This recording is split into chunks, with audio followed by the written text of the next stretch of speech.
ഇന്ന് ഈ ആലയത്തിൽ ഒരുമിച്ച് കൂടിയിരിക്കുന്ന ഓരോ വ്യക്തികളോടും വിശ്വാസത്തോടും വിശ്വാസത്തിൻ്റെ കുറവോടും സംശയത്തോടും ഏത് മനോഭാവത്തോടു കൂടിയാണെങ്കിലും അമ്മയുടെ ആലയത്തിലേക്ക് വന്ന് ഇന്ന് നമ്മളോടൊപ്പം പ്രാർത്ഥിക്കുന്ന ഓരോ വ്യക്തികളും ഇനി ഓൺലൈനിൽ പ്രാർത്ഥിക്കുവാനിരിക്കുന്ന ഓരോ വ്യക്തികളെയും എല്ലാം നമുക്കിപ്പോൾ ഈ അൾത്താരയോട് ചേർത്ത് വെച്ച് സമർപ്പിക്കാം. നമുക്കെല്ലാവർക്കും കൈകൾ ഉയർത്തി പരിശുദ്ധനായവൻ്റെ നാമത്തെ മഹത്വപ്പെടുത്തി ദിവ്യകാരുണ്യ സാന്നിധ്യത്തെ പുകഴ്ത്തിക്കൊണ്ടും കരഘോഷത്തോടും ആഹ്ലാദവാരവത്തോടും കൂടി സങ്കീർത്തകൻ പറയുന്നത് പോലെ നമുക്ക് സ്തുതിച്ചുകൊണ്ട് പ്രാർത്ഥിക്കാം. Hallelujah hallelujah. പരിശുദ്ധാത്മാവായ ദൈവമേ, അങ്ങയുടെ സാന്നിധ്യം പ്രകടമാകണമേ എന്ന് ഞങ്ങൾ പ്രാർത്ഥിക്കുന്നു. അങ്ങയുടെ അഭിഷേകത്തിന്റെ ഈ നിമിഷങ്ങൾ ഞങ്ങൾക്ക് ആവശ്യമായ വചനങ്ങൾ ലഭിക്കുവാൻ, വചനത്തിന്റെ വിശകലനം ലഭിക്കുവാൻ, അങ്ങനെ ഞങ്ങൾ കൂടുതൽ തീക്ഷ്ണമായി ജീവിക്കുവാൻ കർത്താവേ, ആരാധനയുടെ നിമിഷങ്ങൾ ഞങ്ങൾക്ക് അഭിഷേകത്തിന്റെ നിമിഷങ്ങളാക്കി മാറ്റണമേ എന്ന് നമുക്കിപ്പോൾ പ്രാർത്ഥിക്കാം. ഹല്ലേലൂയ ഹല്ലേലൂയ. യേശുവേ ആരാധന ആരാധന ആരാധന ആരാധന.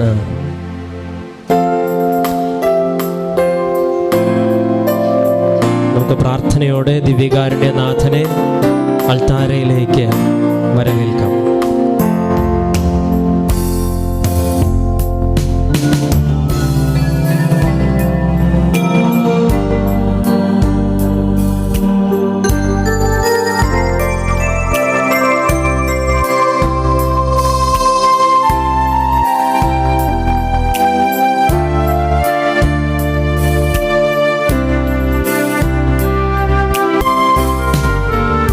യേശുവേ നന്ദി. ഹല്ലേലൂയ ഹല്ലേലൂയ.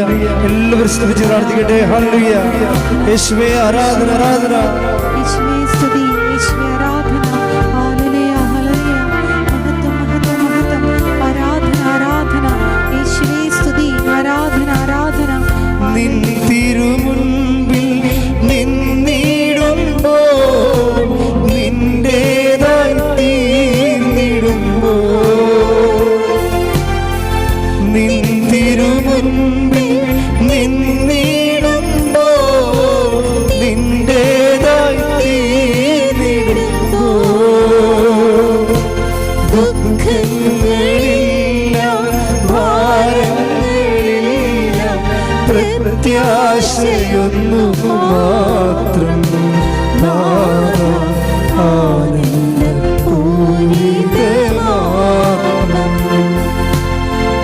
ആരാധിച്ചിടുന്നു ഞങ്ങൾ, വീശി പാടി നമിക്കുന്നു ഞങ്ങൾ. എല്ലാവരും ചേർന്ന് ആരാധിച്ചിടുന്നു ഞങ്ങൾ, പാടി നമിക്കുന്നു ഞങ്ങൾ. സ്തുതിക്കട്ടെ. ഹല്ലേലൂയ ഹല്ലേലൂയ ഹല്ലേലൂയ. യേശുവേ ആരാധന ആരാധന. യേശുവേ മഹത്വം മഹത്വം മഹത്വം. ഹല്ലേലൂയ ഹല്ലേലൂയ ഹല്ലേലൂയ. യേശുവേ ഹല്ലേലൂയ. പരിശുദ്ധ പരമദിവ്യകാരുണ്യത്തിന് ആരാധനയും സ്തുതിയും പുകഴ്ചയും ഉണ്ടാകട്ടെ. പരിശുദ്ധ പരമദിവ്യകാരുണ്യത്തിന് ആരാധനയും സ്തുതിയും പുകഴ്ചയും ഉണ്ടാകട്ടെ. പരിശുദ്ധ പരമദിവ്യകാരുണ്യത്തിന് ആരാധനയും സ്തുതിയും പുകഴ്ചയും ഉണ്ടാകട്ടെ. നമുക്കെല്ലാവർക്കും വിശ്വാസത്തോടെ കൃപാസനം പ്രത്യക്ഷീകരണ മധ്യസ്ഥ പ്രാർത്ഥന ഏറ്റുചൊല്ലാം. അമ്മേ പരിശുദ്ധ അമ്മേ, അമ്മേ പരിശുദ്ധ അമ്മേ, ദൈവമാതാവേ, ദൈവമാതാവേ, കൃപാസനത്തിലൂടെ ഞങ്ങൾക്കും ഞങ്ങളുടെ ദേശത്തിനും അമ്മ മാധ്യസ്ഥം തേടുന്ന എല്ലാ അനുഗ്രഹങ്ങളും കൃപകൾക്കും ഞങ്ങളിപ്പോൾ ഹൃദയം നിറഞ്ഞ നന്ദി പറയുന്നു. നമുക്ക് സ്തുതിച്ച് പ്രാർത്ഥിക്കാം. ഹല്ലേലൂയ ഹല്ലേലൂയ ഹല്ലേലൂയ. യേശുവേ നന്ദി. ഹല്ലേലൂയ ഹല്ലേലൂയ. നിമിഷങ്ങളൊക്കെ അഭിഷേകത്തിന്റെ നിമിഷങ്ങളാക്കി മാറ്റുവാൻ അങ്ങയുടെ സാന്നിധ്യം പ്രകടമാക്കണമെന്ന് ഞങ്ങൾ ആരാധിച്ചിടുന്നു ഞങ്ങൾ, പാടി നമിക്കുന്നു ഞങ്ങൾ. ആരാധിച്ചിടുന്നു ഞങ്ങൾ, പാടി നമിക്കുന്നു ഞങ്ങൾ. പരിശുദ്ധ പരമദിവ്യകാരുണ്യത്തിന് എന്നേരവും ആരാധനയും സ്തുതിയും പുകഴ്ചയും ഉണ്ടായിരിക്കട്ടെ. പരിശുദ്ധ പരമദിവ്യകാരുണ്യത്തിന് എന്നേരവും ആരാധനയും സ്തുതിയും പുകഴ്ചയും ഉണ്ടായിരിക്കട്ടെ. പരിശുദ്ധ പരമദിവ്യകാരുണ്യത്തിന് എന്നേരവും ആരാധനയും സ്തുതിയും പുകഴ്ചയും ഉണ്ടായിരിക്കട്ടെ. അമ്മേ, പരിശുദ്ധ അമ്മേ, അമ്മേ, പരിശുദ്ധ അമ്മേ, ദൈവമാതാവേ, ദൈവമാതാവേ, 2004 ഡിസംബർ 7-ാം തീയതി ഉച്ച കഴിഞ്ഞ് 2:30 കൃപാസനത്തിൽ സംഭവിച്ച അമ്മയുടെ പ്രത്യക്ഷപ്പെടലിനെക്കുറിച്ച് തിരുസഭയ്ക്ക് സമർപ്പിച്ചിരിക്കുന്ന പഠനരേഖകളുടെ വസ്തുനിഷ്ഠവും ദൈവശാസ്ത്ര വിധിപ്രകാരമുള്ളതുമായ അന്വേഷണ പഠനങ്ങൾ നടത്തി പ്രത്യക്ഷപ്പെടലിലൂടെ പ്രകടമായ ദൈവമാതാവിന്റെ പ്രത്യേക കരുതലും സംരക്ഷണവും വെളിപ്പെടുത്തുന്ന പീഡിതരുടെ ആശ്വാസവും പ്രവാചകന്മാരുടെ രാജ്ഞിയും വാഗ്ദാനത്തിന്റെ പേടകവും പ്രപഞ്ച പ്രകൃതിയുടെ മാതാവുമായ പരിശുദ്ധ അമ്മയുടെ ഭക്തി തിരുസഭയിൽ കൂടുതൽ പ്രചരിച്ച ജീവിതത്തിന്റെ ദുരിത അവസ്ഥകളിൽ അകപ്പെട്ട് കഴിയുന്ന അനേകായിരം മക്കൾക്ക് ദൈവത്തിന്റെ സാന്നിധ്യവും സന്ധിപ്പും കൂടുതൽ അനുഭവിക്കുവാൻ ആത്മീയ വിശുദ്ധിയും ദൈവശക്തി കൈവരിക്കുവാൻ ഞങ്ങളുടെ കുടുംബങ്ങളെ ഇടയാക്കണമേ. സ്തുതിച്ച് പ്രാർത്ഥിക്കാം. ഹല്ലേലൂയ, ഹല്ലേലൂയ, യേശുവേ ആരാധന. ഹല്ലേലൂയ, ഹല്ലേലൂയ, ഹല്ലേലൂയ, യേശുവേ നന്ദി. ഹല്ലേലൂയ, ഹല്ലേലൂയ, ഹല്ലേലൂയ. യേശുവേ മഹത്വ ആരാധന. ആരാധിച്ചിടുന്നു ഞങ്ങൾ, പാടി നമിക്കുന്നു ഞങ്ങൾ. ഒരുമിച്ച് പാടാം. ആരാധിച്ചിടുന്നു ഞങ്ങൾ, പാടി നമിക്കുന്നു ഞങ്ങൾ. അമ്മേ, പരിശുദ്ധ അമ്മേ, അമ്മേ, പരിശുദ്ധ അമ്മേ, ഭൂസ്വർലോകങ്ങളുടെ രാജ്ഞിയായ അങ്ങേക്ക് ഭൗമ സംരക്ഷണത്തിനായി പ്രപഞ്ച പ്രകൃതിയെ തന്നെ തിരുസഭ പ്രതിഷ്ഠിക്കുവാൻ പ്രത്യക്ഷീകരണം ഇടയാക്കണമേ. പരിശുദ്ധ അമ്മേ, ജപമാല മാതാവേ, സകല കൃപാസന പ്രാർത്ഥനകളോട് ചേർന്ന് ഞങ്ങളിപ്പോൾ പ്രാർത്ഥിക്കുന്ന ഈ സമൂഹത്തിന്റെ പ്രത്യേക നിയോഗങ്ങൾ നമ്മുടെ നിയോഗങ്ങളെല്ലാം നമുക്കിപ്പോൾ മൗനമായി സമർപ്പിച്ച് പ്രാർത്ഥിക്കാം.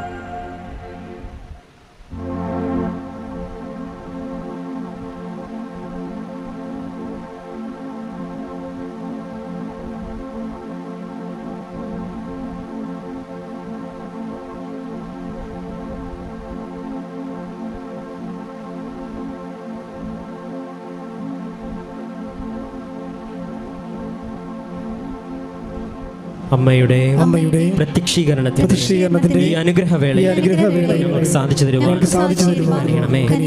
ആമേൻ. സ്തുതിച്ച് പ്രാർത്ഥിക്കാം. ഹല്ലേലൂയ, യേശുവേ ആരാധന. ആരാധനയുടെ നിമിഷങ്ങളൊക്കെ ദൈവികാനുഭവത്തിന്റെയും ദൈവിക സ്പർശനത്തിന്റെയും പരിശുദ്ധാത്മാഭിഷേകത്തിന്റെയും സമയമാക്കി മാറുവാൻ നമുക്കെല്ലാവർക്കും സ്തുതിച്ച് പ്രാർത്ഥിക്കാം. ഹല്ലേലൂയ, ഹല്ലേലൂയ, യേശുവേ ആരാധന, ആരാധന. ഹല്ലേലൂയ, ഹല്ലേലൂയ, ഹല്ലേലൂയ.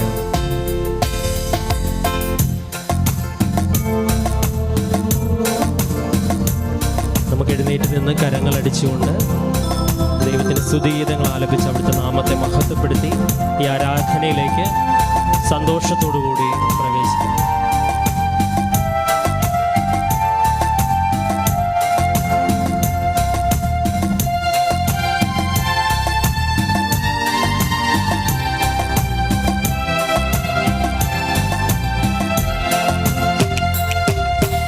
ആരാധ്യൻ യേശുപരാ, വണങ്ങുന്നു ഞാൻ പ്രിയനേ.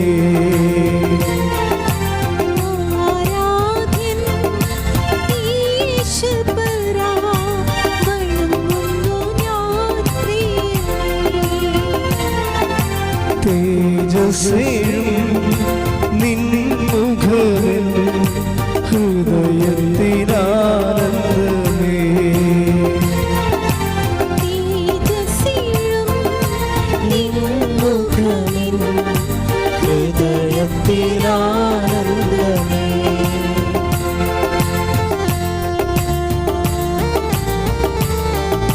കൈകൾ ഉയർത്തിയടിക്കാം.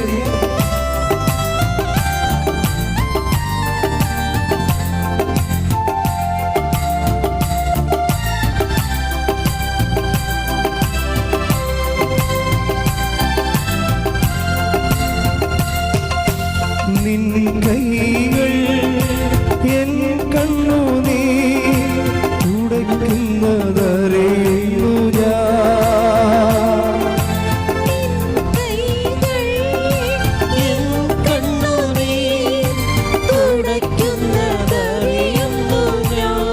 ആരാധ്യനേശ്വര ആരാധ്യൻ യേശുവര വണങ്ങുന്നു ഞാൻ പ്രിയനേ. തേജസ്സേയും നിൻ മുഖങ്ങളിൽ ഹൃദയത്തിനാനന്ദം. സ്തുതിക്കട്ടെ. ഹല്ലേലൂയ ഹല്ലേലൂയ ഹല്ലേലൂയ. യേശുവേ ഹല്ലേലൂയ. ആരാധനയുടെ നിമിഷങ്ങളൊക്കെയും കർത്താവേ ഞങ്ങളോടൊന്ന് സംസാരിക്കണമേ എന്നും ഞങ്ങളുടെ പരിശുദ്ധാത്മാഭിഷേകത്താൽ ഞങ്ങൾ പ്രത്യേക അഭിഷേകത്താൽ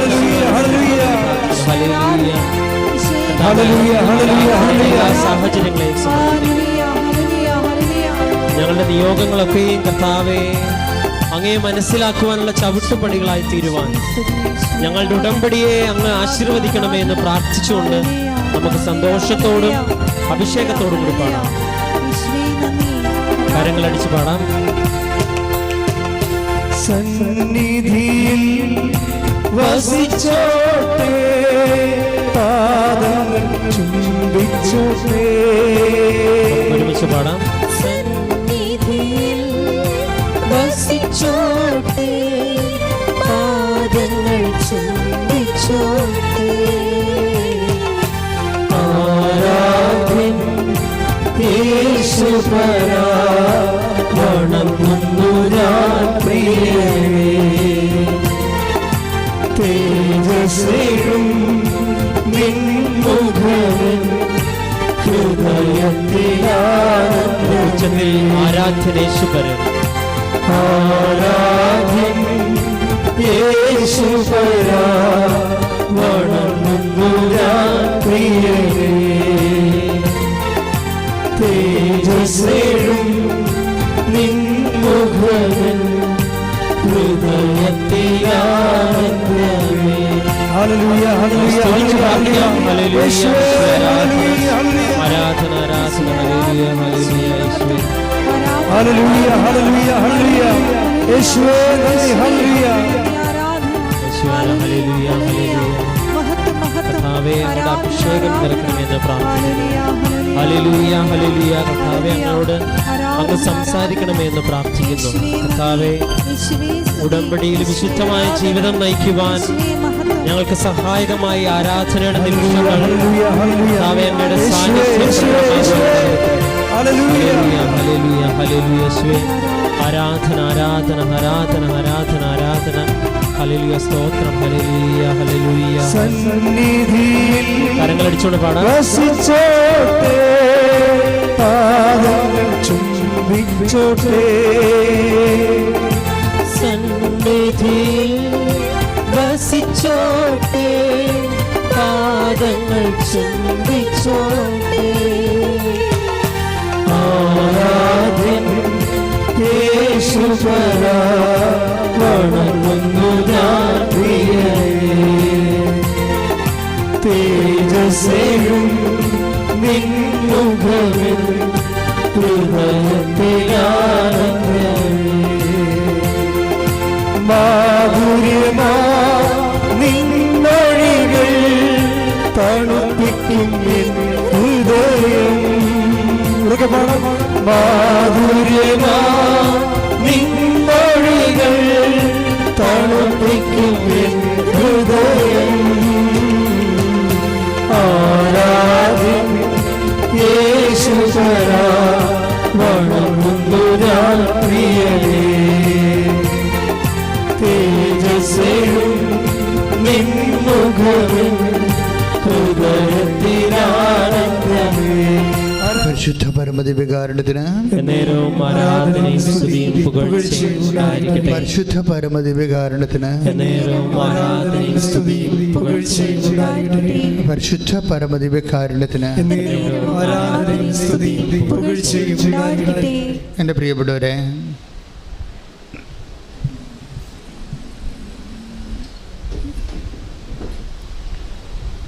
നമ്മളെ കൃപാസനത്തിൽ എത്തിച്ചേരുമ്പോൾ പുതുതായിട്ട് എടുത്തുന്ന ആൾക്കാരും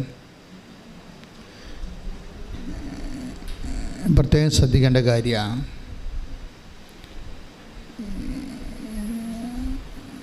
ദൈവമാണ് എന്നെ എൻ്റെ ഈ കഷ്ടപ്പാടിൻ്റെ കാലത്ത് എന്നെ ഇവിടെ കൊണ്ടുവന്നത്.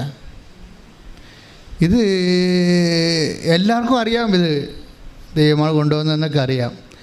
പക്ഷെ എന്നാ പ്രോബ്ലം വെച്ച് കഴിഞ്ഞാൽ ഇൻവെസ്റ്റ്മെൻറ്റ് നിങ്ങളുടെ വിഷയവുമായിട്ട് ആനുപാതികമല്ല. അതാ പ്രശ്നം. ഇൻവെസ്റ്റ്മെൻ്റ് എന്ന് പറയുന്നത് ദൈവമാണ് കൊണ്ടുവന്നതെന്നറിയാം, ബട്ട് അവരുടെ ഒരു മിനിമം ഡൗട്ട് ചില ആൾക്കാർ നിലനിർത്തുന്നുണ്ട്. ഒക്കുമായിരിക്കും അല്ലേ? ചിലക്ക് കൃപാസനം മാതാവിൽ അനുഭവമില്ലാത്ത കൊണ്ട് വിശ്വാസം ചിലർക്ക് ആദ്യഘട്ടങ്ങളിൽ കുറവായി വരാം. ചിലർക്ക് അവരിൽ തന്നെ വിശ്വാസമില്ല. അവർ ചിന്തിക്കണം, എനിക്ക് ഉടമ്പടി പൂർത്തിയാക്കാൻ പറ്റുമായിരിക്കുമോ? അവർ തന്നെ എനിക്ക് ഉടമ്പടി പൂർത്തിയാക്കാൻ പറ്റുമോ? അപ്പോൾ ഇത് ഉടമ്പടി എന്ന് പറയുമ്പോൾ ഇതെൻ്റെ വലിയ മഹാസംഭവമാണ്, ഇത് ആർക്കും ചെയ്യാൻ പറ്റാത്ത കാര്യമാണെന്നുള്ളൊരു ധാരണയിലാണ് അവരങ്ങനെ പറയണത്. പക്ഷേ ഇത് ശരിക്കും പറഞ്ഞാൽ സിമ്പിളാണ്. സാധാരണ അതിന് നിങ്ങൾ ചെയ്യേണ്ട കാര്യങ്ങൾ, സാക്ഷ്യങ്ങൾ, ഈ സന്ത്രാസമൊന്നുമില്ലാതെ ഇങ്ങനെ സാക്ഷ്യങ്ങൾ കേട്ടുകൊണ്ടിരിക്കണം. സാക്ഷ്യങ്ങൾക്കുള്ള പ്രശ്നം വെച്ചാൽ നിങ്ങൾക്കറിയാം, സാക്ഷ്യങ്ങളുടെ പോക്കെന്ന് പറയുന്നത് ഒരു ധ്യാന കേന്ദ്രമായതുകൊണ്ട് സ്വാഭാവികമായി അവിടെ ദൈവം പ്രവർത്തിക്കും. അങ്ങനെ വരുന്ന സ്വാഭാവിക സാക്ഷ്യങ്ങളല്ല ഇവിടുത്തെ പ്രശ്നം. ഇവിടുത്തെ സാക്ഷ്യത്തിന് ഒരു ദൈവികമായ ലക്ഷ്യമുണ്ട്. എന്താണ് ലക്ഷ്യം? ആ ലക്ഷ്യം അമ്മയുടെ പ്രത്യക്ഷീകരണം സഭ സ്ഥിരീകരിക്കണം. അതാണ് പ്രശ്നം. അപ്പോൾ നമ്മുടെ പ്രശ്നം അല്ലത്, അത് ദൈവത്തിൻ്റെ പ്രശ്നമാണ്. അമ്മയുടെ പ്രത്യക്ഷീകരണം സമയഘടികാരം നെഞ്ചിൽ ചാർത്തി 10-8 സൂചി കാണിച്ച് ദുരന്തമുണ്ടാകാൻ പോണ പ്രാർത്ഥിക്കണമെന്ന് 2004 പ്രത്യക്ഷപ്പെട്ട് സന്ദേശം നൽകിയ അമ്മയുടെ ഈ പ്രത്യക്ഷീകരണം തിരുസഭ അംഗീകരിച്ച് ലോകത്തിന് മാതാവിൻ്റെ സന്ദേശം കൈമാറണം. അതാണ് അതിനു വേണ്ടിയാണ് ഈ ഉടമ്പടി തന്നിരിക്കുന്നത്.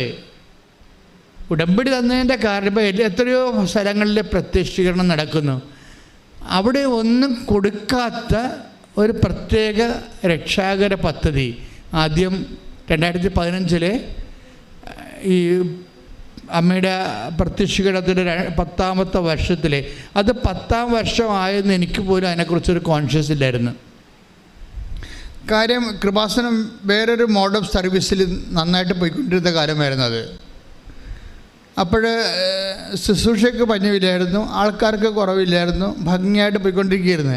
2015 ആദ്യമായിട്ട് പ്രത്യക്ഷീകരണ പ്രാർത്ഥന എന്ന് പറയുന്നത്. അപ്പോഴാണ് ഞാൻ പ്രത്യക്ഷീകരണ പ്രാർത്ഥന കിട്ടി. എന്താണ്? അമ്മ ആഗ്രഹിക്കുന്ന ഒരു കൃപാവര പദ്ധതി. അതൊന്നും എൻ്റെ വാക്കുകളൊന്നുമല്ല. അമ്മ ആഗ്രഹിക്കുന്ന ഒരു കൃപാവര പദ്ധതി കൃപാസനത്തിലും ഞങ്ങളുടെ കുടുംബത്തിലും നിറവേറാൻ ഇടയാക്കണമേ എന്നായിരുന്നു ആദ്യത്തെ പ്രത്യക്ഷീകരണ പ്രാർത്ഥനയുടെ ജിസ്റ്റ് എന്ന് പറയണത്. അത് ആൾക്കാർ 6 മാസം പ്രാർത്ഥിച്ചപ്പോഴാണ് അമ്മ ആഗ്രഹിക്കുന്ന കൃപാവര പദ്ധതിയായിട്ടാണ് ഈ ഉടമ്പടി വരണത്. അമ്മ ആഗ്രഹിക്കുന്ന ഒരു കൃപാവര ദൈവികമായ പദ്ധതി എന്തിനാണ്? കൃപാസനത്തിലും ഞങ്ങളുടെ കുടുംബത്തിലും. അപ്പോൾ കുടുംബം അതിനകത്ത് ഉണ്ടേ. അപ്പോൾ കുടുംബത്തെ ഓറിയൻറ്റേറ്റ് ചെയ്തുകൊണ്ടാണ് ഈ അമ്മ ഇത് തന്നിരിക്കുന്നത്. അപ്പോൾ തന്നെ ഉടമ്പടിയുടെ എല്ലാ വിഷയങ്ങളിലും കുടുംബജീവിതം തന്നെയാണ്. കുടുംബജീവിതം എന്ന് പറയണത് അതിനകത്ത് ജോലി, വീട്, വിവാഹം. നിങ്ങളവർക്ക് എപ്പോഴും അവർക്ക് എന്താ എപ്പോഴും ഇതൊക്കെ തന്നെ പറഞ്ഞുകൊണ്ടിരിക്കണത് എന്നുവെച്ചാൽ നമ്മളെപ്പോഴും പറയണത് എന്താണ്? മാനുഷ്യമായ വിഷയങ്ങൾ തന്നെയാണ് പറയണത് എല്ലാം. അതിൻ്റെ കാരണം വെച്ച് കഴിഞ്ഞാൽ കുടുംബം എന്ന് പറയണത് ഇതിനകത്ത് ഒരു പ്രധാനപ്പെട്ട ഫോക്കൽ പോയിൻ്റാണ്. കാര്യം കുടുംബം തകർച്ച നേരിടുന്ന, ദുരന്തം ഉണ്ടാകാൻ പോണ പ്രാർത്ഥിക്കണമെന്ന് പറയുമ്പോൾ നമ്മൾക്കറിയാം. അപ്പം ഞാൻ ചരിച്ചത് ഉടനെ പിറ്റേ മാസമാണ് സുനാമി ഉണ്ടായത്. പിന്നെ ഉടനെ ചിക്കൻ ഗുനിയ ഉണ്ടായി 2 കൊല്ലം കഴിഞ്ഞപ്പോൾ. പിന്നെ ഒരു 3 കൊല്ലം കഴിഞ്ഞപ്പോൾ നിപ്പ വൈറസ് വന്നു. പിന്നെ 2018 വന്നപ്പോൾ പ്രളയം വന്നു. 19 കോവിഡ് വന്നു. ഇങ്ങനെ ദുരന്തത്തിൻ്റെ ഒരു ഘോഷയാത്ര തന്നെ വന്നു. അപ്പം ഞാനും ആ ലെവലിലാണ് ചിന്തിച്ചുകൊണ്ടൊക്കെ ഇരിക്കണത്. പക്ഷേ എന്നാലും പ്രാർത്ഥന തന്നിരിക്കുന്നത് എന്താണ്? പ്രാർത്ഥന തന്നിരിക്കുന്നത് അമ്മ ആഗ്രഹിക്കുന്ന ഒരു കൃപാവര പദ്ധതി കൃപാസനത്തിലും ഞങ്ങളുടെ കുടുംബത്തിലും എന്നാണ് കിടക്കുന്നത്. ആ പ്രാർത്ഥനയിൽ 2015 ആ വെളിപാട് പ്രത്യക്ഷീകരണം, ആദ്യത്തെ പ്രത്യക്ഷ പ്രാർത്ഥന അതാണ്. അപ്പോഴേ കുടുംബമുണ്ട്. അപ്പോൾ ഏറ്റവും വലിയ ദുരന്തം എന്ന് പറയണത് ഞാൻ വിചാരിച്ചത് പ്രകൃതി ദുരന്തമായിരിക്കും എന്നാണ്. പക്ഷേ ഇപ്പോഴെന്താ ഈശോ പറയണത്? പ്രകൃതി ദുരന്തം മാത്രമല്ല, ഈ കാലങ്ങളിൽ ഏറ്റവും വലിയ ദുരന്തം സംഭവിച്ചത് കുടുംബങ്ങളിലല്ലേ? ഈ കാലങ്ങളിൽ ഏറ്റവും വലിയ ദുരന്തം സംഭവിച്ചത് കുടുംബങ്ങളുടെ ദുരന്തം സംഭവിച്ചാൽ പിന്നെ പ്രകൃതി സമാധാനമായിട്ടും കാര്യമില്ല. പിന്നെ കുടുംബം ദുരിതം അനുഭവിച്ചു. ഇപ്പം ചില ആൾക്കാർ വണ്ടി ഇടിച്ച് ചാകട്ടെ, എല്ലാം പെണ്ണുമ്പോൾ വഴക്കിട്ട് പോയില്ല, കുഞ്ഞുങ്ങളും പോയി, എനിക്കാരുമില്ല, പിന്നെ ചത്താലെന്താ? മറ്റുള്ള ദുരന്തങ്ങളെല്ലാം ആൾക്കാർക്ക് സെക്കൻഡറിയാണ്. നമ്മളെന്തിനാണ് രോഗമില്ലാതിരിക്കണം? എൻ്റെ കുഞ്ഞുങ്ങളെ പോറ്റണം. രോഗമില്ലാതിരിക്കണമെന്ന് ആഗ്രഹിക്കുന്നതിൻ്റെ പ്രധാനപ്പെട്ട ഘടകം എന്താണ്? എനിക്ക് ഒരമ്മ രോഗമില്ലാതിരിക്കണമെന്ന് ആഗ്രഹിക്കുന്നത് എന്തുകൊണ്ടാണ്? എൻ്റെ കണ്ണടയുന്നവരെ എൻ്റെ വരെ എങ്കിലും എൻ്റെ കുഞ്ഞുങ്ങൾ എവിടെയെങ്കിലും ഒന്ന് എത്തിക്കണം. കുടുംബമാണ് പ്രശ്നം. അപ്പോൾ ഈ കൃപാസനത്തിൻ്റെ ഫോക്കൽ പോയിൻ്റ് ദൈവികമായ ലക്ഷ്യങ്ങളിൽ ഫോക്കസ് ചെയ്തിരിക്കുന്ന കുടുംബത്തെയാണ്. ഈ കുടുംബം ലോകം മുഴുവൻ തകർന്നുകൊണ്ടിരിക്കുകയാണ്. അതിൻ്റെ ഒരു ചീവ് ഇപ്പോഴാണ് നമുക്ക് തട്ടണത്. യൂറോപ്പൊക്കെ നേരത്തെ തകർന്നതിൻ്റെ കൂടെ പള്ളിയും തകർന്നു. കുടുംബം തകർന്നപ്പോൾ പള്ളിയും തകർന്നു. ഞാൻ ചില രാജ്യങ്ങളിൽ ചെന്നപ്പോൾ അവിടെ കരാട്ടെ പ്രാക്ടീസ് ചെയ്യുകയാണ്. അച്ഛാ കുടുംബം തകർന്നു അവിടെ. അപ്പോൾ എന്ത് പക്ഷേ കഴിഞ്ഞാൽ കുടുംബം തകർന്ന് പള്ളി തകരും, അതുപോലെ തന്നെ സഭ തകരും, എല്ലാം തീരും. കാരണം ദൈവത്തിൻ്റെ പദ്ധതികൾ കുടുംബത്തോടാണ് ആദ്യകാലം മുതലേ ഉണ്ടായിരുന്നത്. അപ്പോൾ നിങ്ങളെപ്പോഴും ശ്രദ്ധിക്കേണ്ടത്, ഇപ്പോൾ ഡൈവേഴ്സുകാരും കോടതി കൊടുത്തിരിക്കുന്നവരും അതിൻ്റെ റിസൾട്ടിന് വേണ്ടി ഉടമ്പടി ചെയ്തിരിക്കുന്നവരും ഒക്കെ മനസ്സിലാക്കേണ്ടത്, നിങ്ങൾ വിചാരിക്കണത് എങ്ങനെയെങ്കിലും ഈ കാലമാടനിടയ്ക്ക് രക്ഷപ്പെടണം, അല്ലെങ്കിൽ അവളുടെ പഠിപ്പിൻ്റെ അധ്യത്വമാണ്, അവൾ പോയിട്ട് അവിടെ വേറെ ആൾക്കാർ കമ്പനി അടിക്കുകയാണ്. അറിയാൻ പാടില്ലേ, ഇയാൾ സ്വന്തമായിട്ട് കൃതിക്കാണ് ഇവിടെ നാട്ടിലിരുന്നുകൊണ്ട് കൃതിക്കാണ്. അവളുടെ ഡ്യൂട്ടി കൊണ്ട് ഭാരം കൊണ്ട് ചിലപ്പോൾ സമയത്ത് വിളിക്കുമ്പോൾ ഫോൺ എടുക്കത്തില്ല. എടുക്കാഞ്ഞിട്ടല്ല, എടുക്കാൻ പറ്റത്തില്ല. അതൊക്കെ നിങ്ങളൊക്കെ ഹോസ്പിറ്റലിൽ ചെന്നാൽ മാത്രമേ അറിയാൻ പറ്റത്തുള്ളൂ. അത് വർക്ക് ചെയ്യുന്ന സ്ഥലത്ത് ചെന്നാൽ മാത്രമേ അവരെന്തുമാത്രം പ്രഷർ, ടെൻഷൻ, ഇതൊന്നും മനസ്സിലാക്കാനുള്ള ഒരു സ്നേഹം കുറച്ച് കഴിയുമ്പോൾ ആൾക്കാർക്ക് നഷ്ടപ്പെട്ടു പോകും. ഈ അകൽച്ച എന്ന് പറയുമ്പോൾ മലയാളികളുടെ ഏറ്റവും വലിയ ഈ വരാൻ പോണ ഏറ്റവും വലിയ പ്രോബ്ലം എന്ന് പറയുന്നത് അകൽച്ചയാണ്. ശരിക്കും നമ്മൾ കുടുംബത്തിൽ വരുമ്പോൾ ഒരു മിനിമം കാഷ്വാലിറ്റി നമുക്ക് കുടുംബത്തിൽ ഒരുമിച്ച് ജീവിക്കുമ്പോൾ ഉണ്ടാകും. ഒരുമിച്ച് ജീവിക്കുമ്പോൾ ഇഷ്ടാനിഷ്ടങ്ങളൊക്കെ ഉള്ള കാരണവും താല്പര്യങ്ങളൊക്കെ വ്യക്തിപരമായത് കാരണം ചിലപ്പോൾ ചില ക്രാഷ് ഉണ്ടാകും. പക്ഷേ അത് 10%മാണുള്ളത്. പക്ഷേ അകന്നിരിക്കുമ്പോൾ ഉള്ള ക്രാഷ് ഒരു 50% വരെ ചെല്ലും. എന്താ കാര്യം? ഈ അകന്നിരിക്കുമ്പോഴുള്ള റിലേഷൻസ് മുഴുവൻ ഇക്കണോമിക് ഫൈനാൻസ് റിലേഷനാണ്. Not body relation, not mental relation. സ്കൈപ്പിലൊക്കെ കാണാമെന്നൊക്കെ പറഞ്ഞാൽ കുറച്ച് ബോറടിക്കത്തില്ല മനുഷ്യന്. എന്തൊക്കെ പറഞ്ഞാലും മനുഷ്യന് ബോറെന്ന് പറഞ്ഞ സാധനം ഉണ്ടല്ലോ, അത് കുറച്ച് കഴിയുമ്പോൾ അടിക്കും നമുക്കിട്ട് വന്ന്. നമ്മൾ തിരിച്ചടിക്കാൻ വല്ലതും പറ്റുമോ ബോറിനിട്ട്? അത് സഹിക്കാൻ പറ്റത്തുള്ളൂ. അപ്പോൾ കുറച്ച് കഴിയുമ്പോൾ ഈ സംവിധാനങ്ങളൊന്നും സപ്പോർട്ടീവ് അല്ലാത്ത സമയം വരും. അപ്പോൾ എപ്പോഴും കടമാണ്, പണം വേണം, കടമാണ്, ശമ്പളം കിട്ടിയ ഇങ്ങനെ പറഞ്ഞുകൊണ്ടിരിക്കുമ്പോൾ റിലേഷൻസിൽ മുഴുവനും ഫൈനാൻസ് റിലേഷനേ ഉണ്ടാകത്തുള്ളൂ. Finance relation. അപ്പോൾ അല്ലെങ്കിൽ അവൻ വിചാരിക്കുന്നത് എൻ്റെ കുടുംബക്കാർ അമ്മയും മക്കളും എല്ലാം കൂടി എന്നൊരു കറാപ്പോശായിട്ട് വെച്ചിരിക്കുകയാണെന്ന് തോന്നുന്നു. NRIയുടെ കുറേ ആൾക്കാർക്കുള്ള പ്രശ്നം എന്തായിരുന്നു? അവരമ്മയും മക്കളും എപ്പോഴും പപ്പായും വിളിക്കും, മമ്മി വിളിക്കും, പിള്ളേർ വിളിക്കും, കിടുങ്ങി വിളിക്കും, കുടുങ്ങി വിളിക്കും. എന്തായാലും കാശാണ് പ്രശ്നം. അയാൾക്കറിയാമല്ലോ, അത് കുറേ അഭ്യാസമൊക്കെ അറിയാമല്ലോ. ഈ കുടുങ്ങിയൊക്കെ വിളിക്കുന്നതിൻ്റെ പിന്നിൽ അവസാനം കാശിലേ വന്ന് നിൽക്കത്തുള്ളൂന്നറിയാം. പൂച്ചയെ എങ്ങനെ പിടിച്ചടങ്ങിയാലും 4 കാലേ വന്ന് നിൽക്കും. എന്ത് സംസാരമായാലും അവസാനം കാശിലേ വന്ന് നിൽക്കും. അപ്പോൾ ആൾക്കാർക്ക് ബോറടിക്കോ? അപ്പോൾ ഈ ബോറടിക്കുമ്പോൾ സ്വാഭാവികമായിട്ട് നിനക്കറിയാവോ, അല്ലെങ്കിൽ നിങ്ങൾക്കറിയാവോ ഞാൻ എന്ത് അവസ്ഥയിലാണ് ഇവിടെ ജീവിക്കണമെന്ന്? അപ്പോൾ അണ്ടർസ്റ്റാൻഡിങ്ങിൻ്റെ പ്രശ്നം വരും. മനസ്സിലാകുന്നില്ല. അപ്പം ഇവിടുത്തെ കേമത്വം കഷ്ടപ്പാട് ഇവരും അങ്ങോട്ട് കെട്ടിയെഴുന്നേൽക്കും. അങ്ങോട്ടും ഇങ്ങോട്ടും കെട്ടിയെഴുന്നേൽത്തിട്ട് എന്ത് കാണിക്കാനാ? ഒന്നും കാണിക്കാനില്ല. പക്ഷേ അതേസമയം തന്നെ ഞാൻ മനസ്സിലാക്കുന്ന വേറൊരു സത്യമുണ്ട്. കിട്ടുന്ന സമയം 10 മിനിറ്റ് ആണെങ്കിൽ 10 മിനിറ്റ് വീഡിയോ കോൺഫറൻസിൽ ജപമാല ചെല്ലണവരെ ഞാൻ കണ്ടിട്ടുണ്ട്. 10 മിനിറ്റേ കിട്ടത്തുള്ളൂ അവർക്ക്, 2 പേർക്കും കിട്ടണ്ടില്ല സമയം. അപ്പം കിട്ടുന്ന സമയത്ത് അവർ ദൈവത്തിന് അതിനകത്ത് കക്ഷി ചേർക്കും. അങ്ങനെ വന്നു കഴിഞ്ഞാൽ അതുകൊണ്ടാണ് ഈ എപ്പോഴും നമ്മൾ കുടുംബം സെറ്റ് ചെയ്യുമ്പോൾ ഒരേ വിശ്വാസത്തിലുള്ളവർ സെറ്റ് ചെയ്യണമെന്ന് പറഞ്ഞതിൻ്റെ കാരണം അതാണ്. നിങ്ങൾ ഒരേ ജോലി അനുസരിച്ചാണ് സെറ്റ് ചെയ്യണത്. ഒരേ ജോലി, PR അല്ലങ്ങനെയൊക്കെയുള്ള കാര്യങ്ങൾ വെച്ച് സെറ്റ് ചെയ്യണത്. പക്ഷേ അതുപോലെ തന്നെ പ്രധാനപ്പെട്ടതാണ് ഒരേ വിശ്വാസം എന്ന് പറയുന്നത്. ഒരേ വിശ്വാസത്തിലാണ് കുടുംബം സെറ്റ് ചെയ്യണമെന്നുണ്ടെങ്കിൽ കുറച്ചുകൂടി സുരക്ഷിതത്വം കിട്ടാം. പക്ഷേ വിശ്വാസം പ്രാക്ടീസ് ചെയ്യണം. വിശ്വാസം താത്വികമായിട്ടും ആശയപരമായിട്ട് ഇങ്ങനെ ഒരു ഇരുട്ടിൽ നിന്നിട്ട് കാര്യമില്ല. അത് പ്രാക്ടീസിങ് ഫെയ്ത്താണ്. ഫെയ്ത്ത് എന്ന് പറഞ്ഞാൽ പ്രാക്ടീസിങ് ആയിരിക്കണം. അല്ലെങ്കിൽ ഫെയ്ത്തിനൊരു കുഴപ്പമുള്ളത്, വിശ്വാസത്തിൻ്റെ കുഴപ്പമുള്ളത് വിശ്വാസത്തിൻ്റെ അകത്ത് തന്നെ സംശയമുണ്ട്. ഇൻബിൽട്ടാണ്. വിശ്വാസത്തിൻ്റെ ഉള്ളിൽ ഇൻബിൽട്ടായിട്ട് വരുന്ന സാധനമാണ് സംശയം. അപ്പം കണ്ടൻറ്റ് വൈസ് വിശ്വാസത്തിൻ്റെ കണ്ടൻറ്റ് കുറഞ്ഞാൽ വിശ്വാസം കുറഞ്ഞു എന്ന് പറയാൻ പറ്റത്തില്ല, സംശയം കൂടിയെന്നാണ് പറയാൻ പറ്റത്തുള്ളൂ. കണ്ടൻറ്റ് വൈസ് അങ്ങനെ മുട്ടയുടെ മുട്ടയുടെ വെള്ളക്കാരും ചുവന്നക്കാരും ഇല്ലേ അല്ലേ? അപ്പോൾ അതുപോലെ ചുവന്നക്കാർ കുറവാണെങ്കിൽ അത്രയും വെള്ളക്കാർ കൂടിയിരിക്കും. അതാണ് എൻ്റെ തീർച്ച. വിശ്വാസം നിങ്ങൾക്ക് ഉണ്ടെന്ന് പറയുമ്പോൾ വിശ്വാസം കുറവാണെന്ന് പറഞ്ഞാൽ അതിൻ്റെ അർത്ഥം സംശയം കൂടുതലാണെന്നാണ് അതിൻ്റെ അർത്ഥം. കാര്യം ഇത് രണ്ടും ഒരുമിച്ചാണ് പോണത്. ഇതൊരു ഭയങ്കര ട്രീറ്റ് ചെയ്യേണ്ട ഒരു സബ്ജക്റ്റാണിത്. അതായത് നിങ്ങൾക്ക് വിശ്വാസം കൂടിയെന്ന് പറഞ്ഞാൽ അതിൻ്റെ അർത്ഥം സംശയം കുറഞ്ഞെന്ന് അതിൻ്റെ അർത്ഥം. അപ്പം നമ്മൾ ടാർഗറ്റ് ചെയ്യേണ്ടത് എന്താണ്? വിശ്വാസത്തെ ടാർഗറ്റ് ചെയ്യണം. വിശ്വാസത്തെ നേരിട്ട് ടാർഗറ്റ് ചെയ്താൽ പറ്റത്തില്ല. വിശ്വാസം ഒരു റിസൾട്ടാണ്.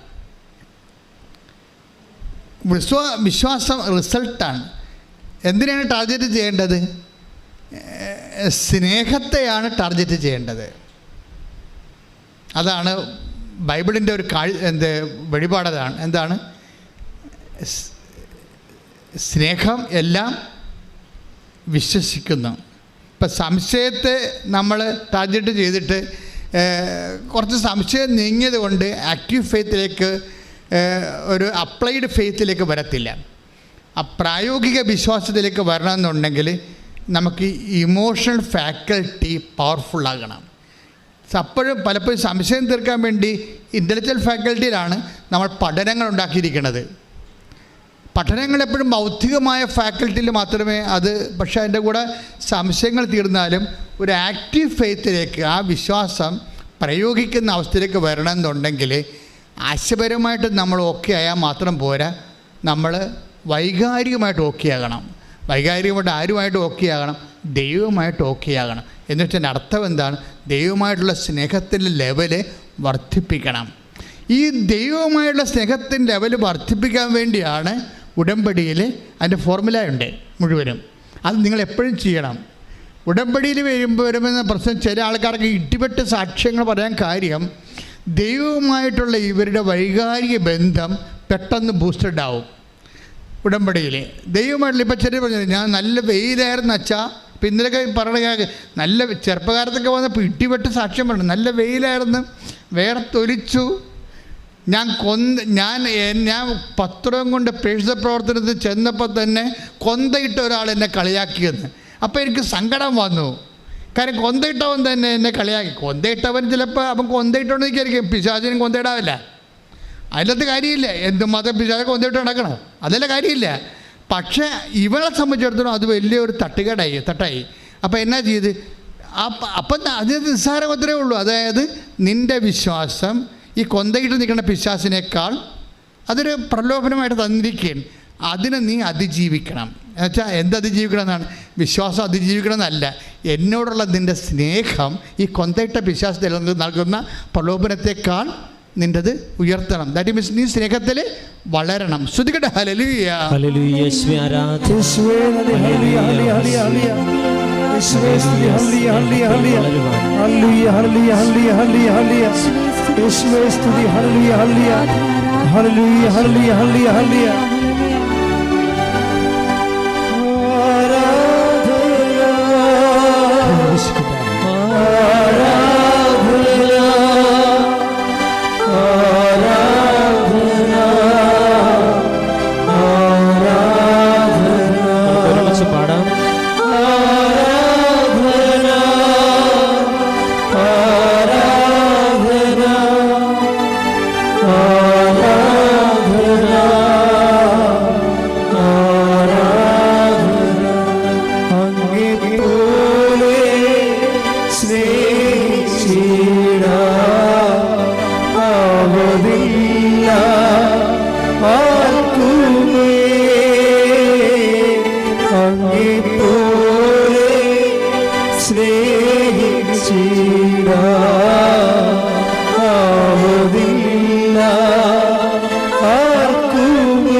ഒരുമിച്ച് പാടാം.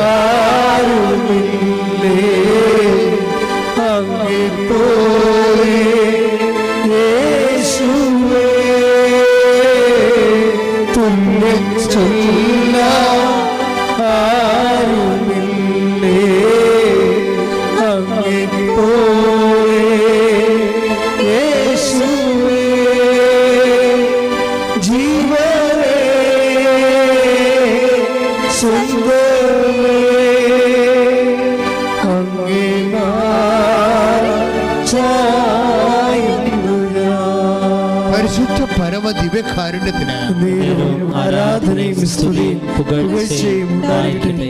അപ്പൊ ഇതൊക്കെ നിങ്ങൾ ഇപ്പൊ അച്ഛൻ പരിശുദ്ധ പരമ ദിവ്യകാരുണ്യത്തിന് പറയുമ്പോൾ ഇപ്പൊ നിങ്ങൾ എല്ലാവരും ഉത്തരമായിട്ട് പരിശുദ്ധ പരമ ദിവ്യകാരുണ്യത്തിന് എന്ന് പറയുമ്പോൾ നിങ്ങൾ ഉത്തരമായിട്ട് എന്ത് പറയും? എന്നേരവും ആരാധനയും സ്തുതിയും പുകഴ്ച. അപ്പോൾ ഈ പറഞ്ഞിരിക്കുന്ന ഇപ്പോൾ ഇതിനകത്ത് 1000 പേരുണ്ടെങ്കിൽ മാർക്ക് ഇടുകയാണെങ്കിൽ ചിലർക്ക് 2 മാർക്ക്. എന്നേരവും ആരാധനയും സ്തുതിയും പുകഴ്ച ഉണ്ടാകട്ടെ എന്ന് പറഞ്ഞില്ലേ? അങ്ങനെ പറഞ്ഞ ഉത്തരത്തിന് ചിലക്ക് 2 മാർക്ക്, ചിലക്ക് 6 മാർക്ക്, ചിലക്ക് 8 മാർക്ക്, ചിലക്ക് 9 മാർക്ക്. അതിൻ്റെ വ്യത്യാസം നിങ്ങളെല്ലാം പറഞ്ഞ ഒന്നല്ലേ? നിങ്ങളെല്ലാം പറഞ്ഞ ഒന്നല്ലേ? പിന്നെ എന്തിനാ മാർക്ക് വ്യത്യാസം ഉണ്ടാകണത്? അത് ചിലർ ബോധമില്ലാതെ പറയും, ചിലർ യാന്ത്രികമായിട്ട് പറയും, ചിലർ വിശ്വാസത്തോടെ പറയും, ചിലർ സ്നേഹത്തോടെ പറയും. അതിനാ മാർക്ക് വേണ്ടത്. സ്നേഹത്തോടെ പറയുന്നതിനാണ് മാർക്ക് 9 മാർക്ക്. കൈയടിച്ച് കർത്താവ് ഹല്ലേലൂയ ഹല്ലേലൂയ ഹല്ലേലൂയ ഹല്ലേലൂയ സ്നേഹത്തോടെ ജീവനേ സുന്ദരമേ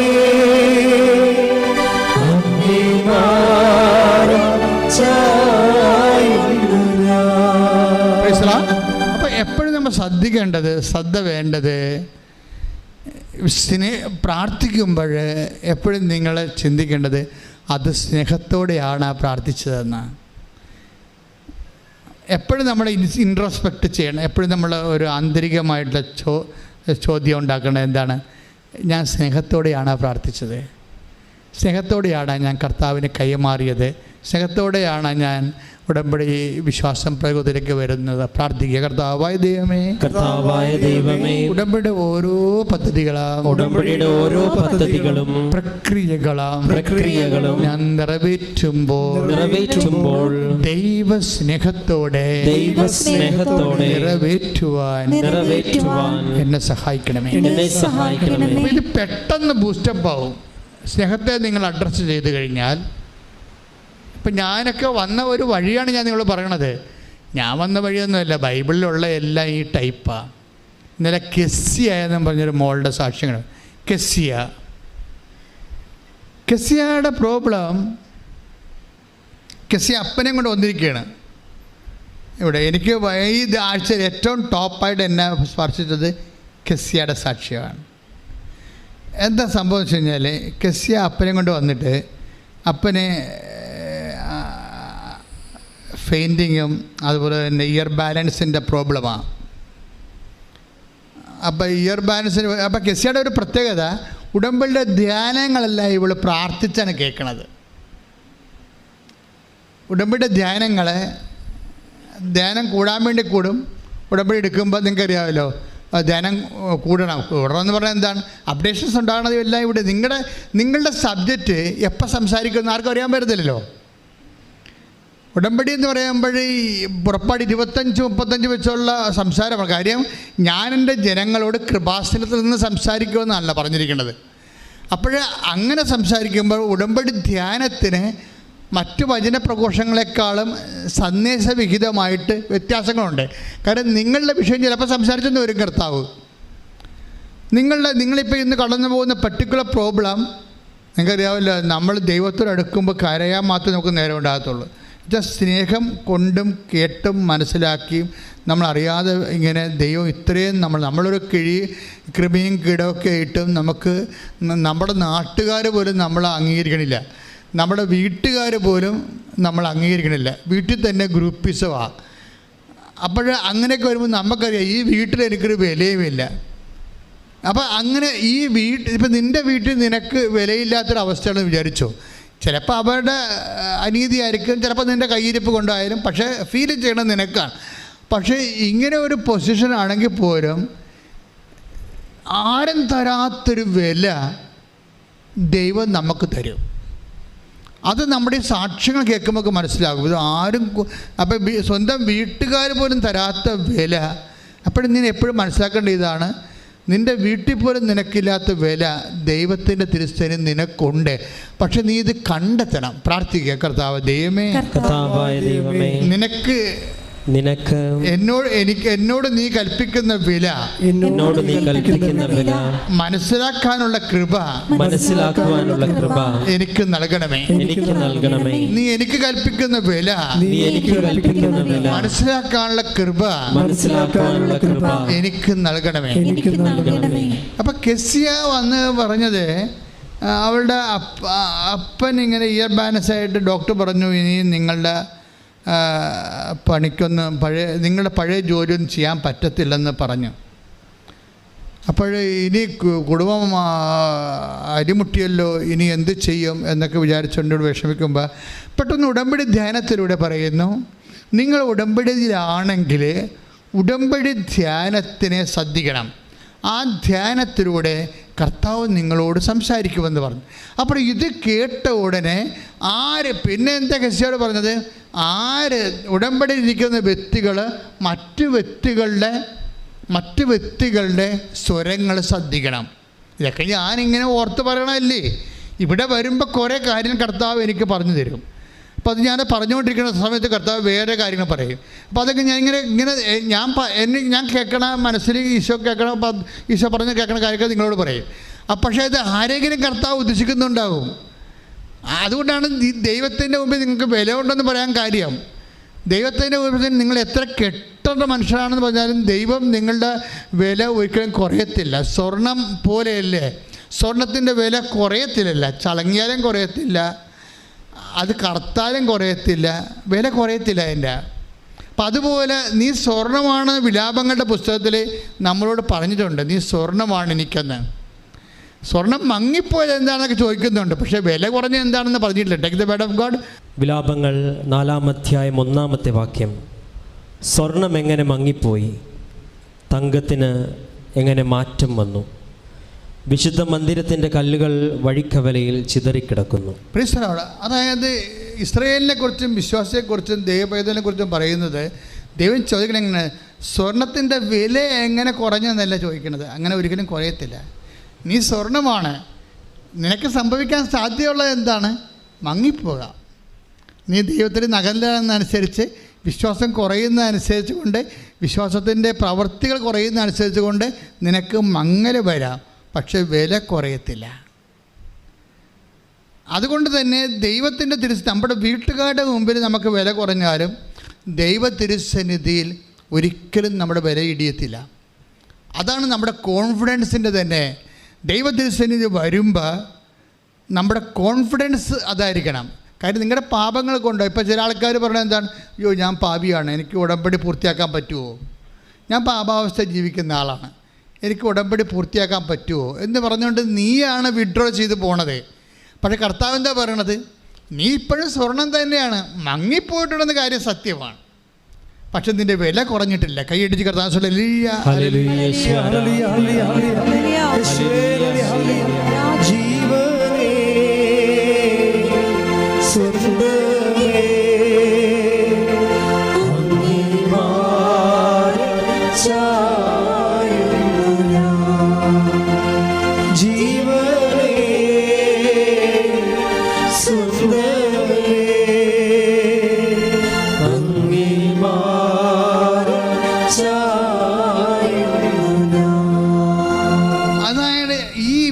കുറയാത്തത് കൊണ്ടാണ്, നമ്മുടെ വില ദൈവത്തിരുസന്നിധി കുറയാത്തത് കൊണ്ടാണ് നിനക്ക് പകരം ഞാൻ ജനതകളെ നൽകിയെന്ന് പറയണത്, രാജാക്കന്മാരെ നൽകിയെന്ന് പറഞ്ഞതിൻ്റെ കാരണം.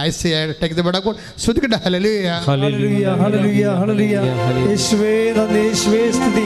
ഹല്ലേലൂയ ഹല്ലേലൂയ ഹല്ലേലൂയ ഹല്ലേലൂയ ഹല്ലേലൂയ ഹല്ലേലൂയ ഹല്ലേലൂയ യേശുവേ ആരാധന ആരാധന ആരാധന യേശുവേ മഹത്വം മഹത്വം മഹത്വം. യെശയ്യാ പ്രവാചകന്റെ പുസ്തകം 43-ാം അധ്യായം 4-ാമത്തെ വാക്യം.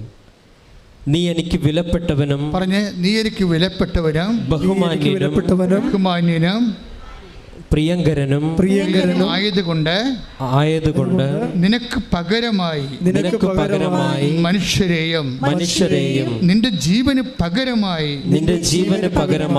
ജനതകളെയും ഞാൻ നൽകുന്നു. ഭയപ്പെടേണ്ട, ഞാൻ നിന്നോട് കൂടെയുണ്ട്. ഭയപ്പെടേണ്ട, ഞാൻ നിന്നോട് കൂടെയുണ്ട്. ഹല്ലേലൂയ ഹല്ലേലൂയ ഹല്ലേലൂയ ഹല്ലേലൂയ. ഭയപ്പെടേണ്ട മകനേ മകനേ, ഞാൻ നിന്റെ ദൈവമല്ലേ, കരയരുതേ ഇനി എൻ കൺമണി, ഞാൻ നിന്റെ എന്ത് പ്രശ്നം വന്നാലും ഈ വചനങ്ങൾ നിങ്ങൾ മറന്നു പോരുത്. ഇത് നിങ്ങൾക്കറിയാം, ഇത് ഓൺലൈൻ ലീസോ ഈ ധ്യാനം നയിച്ചുകൊണ്ടിരിക്കുന്നതുകൊണ്ടാണ് ഈ ചെറിയ കൺഫ്യൂഷൻ ഞങ്ങൾ തമ്മിലുള്ളത്. അതായത് ഇപ്പോൾ ആദ്യം പറഞ്ഞത് എന്താണ്, വിലാപങ്ങൾ. നീ എന്തവസ്ഥയാണെങ്കിലും തങ്കമാണ്. ഇപ്പോഴും മങ്ങിപ്പോകാം, പക്ഷേ വില കുറഞ്ഞിട്ടില്ല. ഉടമ്പടി എടുക്കാൻ വരുന്ന ഓരോ മനുഷ്യരും അറിയേണ്ടതാണ്, എൻ്റെ പാപാവസ്ഥ, എൻ്റെ ജീവിത രീതി എന്ത് തന്നെയായാലും ദൈവത്തിരുസന്നിധിയിൽ എൻ്റെ വില കുറഞ്ഞിട്ടില്ല. കൈയടിച്ച് ശ്രദ്ധിക്കട്ടെ. ഹല്ലേലൂയ ഹല്ലേലൂയ ഹല്ലേലൂയ യേശുവേ നന്ദി. ഹല്ലേലൂയ ഹല്ലേലൂയ യേശുവേ സ്തുതി. ഹല്ലേലൂയ ഹല്ലേലൂയ ഹല്ലേലൂയ ഹല്ലേലൂയ. ആരാധന ആരാധന യേശുവേ ആരാധന ആരാധന ആരാധന യേശുവേ ആരാധന. പരിശുദ്ധ പരമദിവ്യകാരുണ്യത്തിന്. അപ്പോൾ അതുകൊണ്ടാണ് ഉടമ്പടിയുടെ എഫിക്കസി ഓഫ് കവനൻറ്റ്. അതായത് നമ്മളെ തന്നെ വിലയിടിച്ചാലും അങ്ങനെ നമ്മൾ ചിന്തിച്ചാലും ദൈവം അങ്ങനെ ചിന്തിക്കുന്നില്ല. അതുകൊണ്ട് തന്നെ നീ ഫ്രഷായിട്ടാണ് നീ ദൈവസന്നിധിയിൽ ഉടമ്പടി എടുക്കുന്നത്. പക്ഷേ ഉടമ്പടി എടുക്കുമ്പോൾ നിനക്കെന്താ ചെയ്യേണ്ടത്, നിനക്കിതിനെക്കുറിച്ച് ഒരു മിനിമം, ഇപ്പോൾ കെസിയായോട് പറഞ്ഞത് എന്താണ്, ഡോക്ടർ പറഞ്ഞത് എന്താണ്, അപ്പായി ഇനി ജോലിക്ക് പോയിട്ടത് കേട്ടോ, അപ്പായിക്ക് ഇയർ ബാലൻസിൻ്റെ പ്രോബ്ലമാണ്, അത് തിരിച്ച് വീണ്ടും വരുമെന്ന് പറയും. അപ്പോൾ അരിമുട്ടിപ്പോയില്ലേ, അരിമുട്ടിക്കഴിഞ്ഞപ്പോൾ അവൾ ഉടമ്പടി എടുത്ത് ഇപ്പോൾ പറഞ്ഞ അരിമുട്ടിയല്ല ഈശോ എന്ന് പറഞ്ഞു. ഇത് ചില ഈ മനുഷ്യന്മാരുടെ പ്രോബ്ലം എന്ന് വെച്ച് കഴിഞ്ഞാൽ അവർ ഈ വിശ്വാസ ലെവലിനേക്കാൾ ചിലർക്ക് വിശ്വാസ ലെവൽ നെഗ്ലിജിബിളായിട്ട് കളയും. എന്നാൽ അതൊരു അവഗണിക്കാൻ പറ്റുന്നൊരു കാര്യമായിട്ട് കരുതും. കാര്യം അവർക്ക് വിശ്വാസത്തേക്കാൾ ഉപരി സ്നേഹമാണ് മുറ്റി നിൽക്കുന്നത്. നിൻ്റെ ഹൃദയത്തിൽ വിശ്വാസം കൂടിയാൽ, അല്ല സ്നേഹം കൂടിയാൽ പിന്നെ വിശ്വാസം ഒരു വിഷയമാകത്തില്ല. ചില ആൾക്കാർ വന്ന് ചോദിക്കുമല്ലോ, വന്ന് അവിടെ വന്ന് വെച്ചും ഉടമ്പടി എടുക്കണം, നോക്കാം, പോയി നോക്കാം, മറ്റുള്ളവരുടെ സാക്ഷിയൊക്കെ കേൾക്കാം, അല്ലെങ്കിൽ അമ്മയെക്കൊണ്ട് ഉടമ്പടി എടുപ്പിച്ചിട്ട് നോക്കാം, അമ്മയ്ക്ക് എന്ത് കിട്ടിയെന്ന് അറിയാം. ഇങ്ങനെയൊക്കെ ടെസ്റ്റ് അടിക്കാൻ വേണ്ടി ചില ആൾക്കാർ വരുന്നില്ലേ. ഓ, അവൻ്റെ കാര്യം പോക്കായിരിക്കും. എന്താ കാര്യം? അവൻ ടെസ്റ്റ് ചെയ്യണത് ആരെയാ? കർത്താവിനെയല്ല ടെസ്റ്റ് ചെയ്യണത്. അവൻ ടെസ്റ്റ് ചെയ്യണത് ആരെയാണ് ശരിക്കും? അവനെ തന്നെ ടെസ്റ്റ് ചെയ്യണം. എന്താണ്? എനിക്കിത് പറ്റത്തില്ലെന്ന് അവൻ തന്നെത്താൻ ധരിക്കുന്നു. എനിക്ക് ഉടമ്പടി പറ്റത്തില്ലെന്ന് ധരിക്കുന്നു. പക്ഷേ ദൈവം എന്താ പറയണത്? നിനക്ക് പറ്റുമെന്നാണ് ദൈവം പറയണത്. എന്താണ്? നീ ഇപ്പോഴും തങ്കവാ, നിൻ്റെ വില കുറഞ്ഞിട്ടില്ല, നീ നിന്നെ തന്നെ മോശമായിട്ട് അണ്ടർ എസ്റ്റിമേറ്റ് ചെയ്യണതാണ്. അപ്പോൾ ആദ്യം ചെയ്യേണ്ടത് ഉടമ്പടിയിലേക്ക് വരുമ്പോൾ അണ്ടർ എസ്റ്റിമേറ്റ്, നമ്മളെ തന്നെ വില കുറച്ച് കളയുന്ന ആ സംഭവം മാറ്റിവെക്കണം. മാറ്റിയിട്ട് എൻ്റെ കർത്താവ് എന്നെ ഇവിടെ കൊണ്ടുവന്നത് എൻ്റെ ദൈവം തന്നെയാണ്. ഇന്നും ദൈവതിരുസ്ഥൻ്റെ എനിക്ക് വിലയുള്ളത് കൊണ്ടാണ് എൻ്റെ കണ്ണീരിൻ്റെ കാലത്ത് ആര് പറഞ്ഞാലും എന്ത് കേട്ടാലും ഇവിടെ ഞാൻ വന്നതിൻ്റെ കാരണം എന്ന് പറഞ്ഞ് നീ ദൈവമായിട്ട് കൈ കൊടുക്കണം. എന്താ കാര്യം? നിൻ്റെ ജീവിതം എല്ലാം പുതുതായിട്ട് തുടങ്ങാൻ പോകുകയാണ്. ഇനി നിൻ്റെ ജീവിതം ദൈവം തീരുമാനിക്കും, വേറെ ആരും തീരുമാനിക്കാനില്ല. ബാങ്കുകാർ തീരുമാനിക്കത്തില്ല, ഡോക്ടർ തീരുമാനിക്കത്തില്ല, ആരുമേ തീരുമാനിക്കത്തില്ല. നിൻ്റെ കാര്യം ആര് തീരുമാനിക്കും? നിന്റെ ദൈവം തീരുമാനിക്കും. കൈയടിച്ച് ശ്രദ്ധിക്കട്ടെ. ഹല്ലേലൂയ, ഹല്ലേലൂയ. യേശുവേ ആരാധന, ആരാധന, ഹല്ലേലൂയ, ആരാധന, യേശുവേ ഹല്ലേലൂയ, ഹല്ലേലൂയ, ഹല്ലേലൂയ.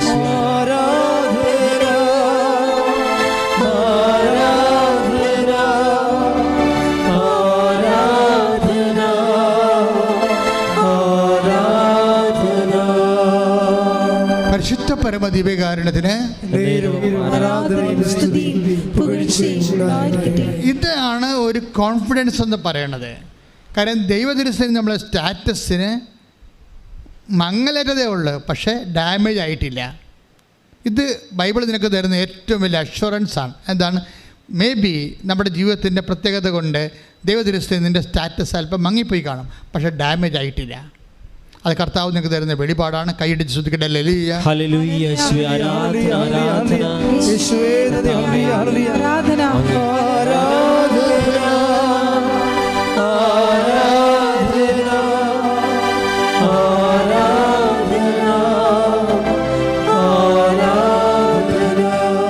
തുല്യം ചെയ്യാൻ തുല്യം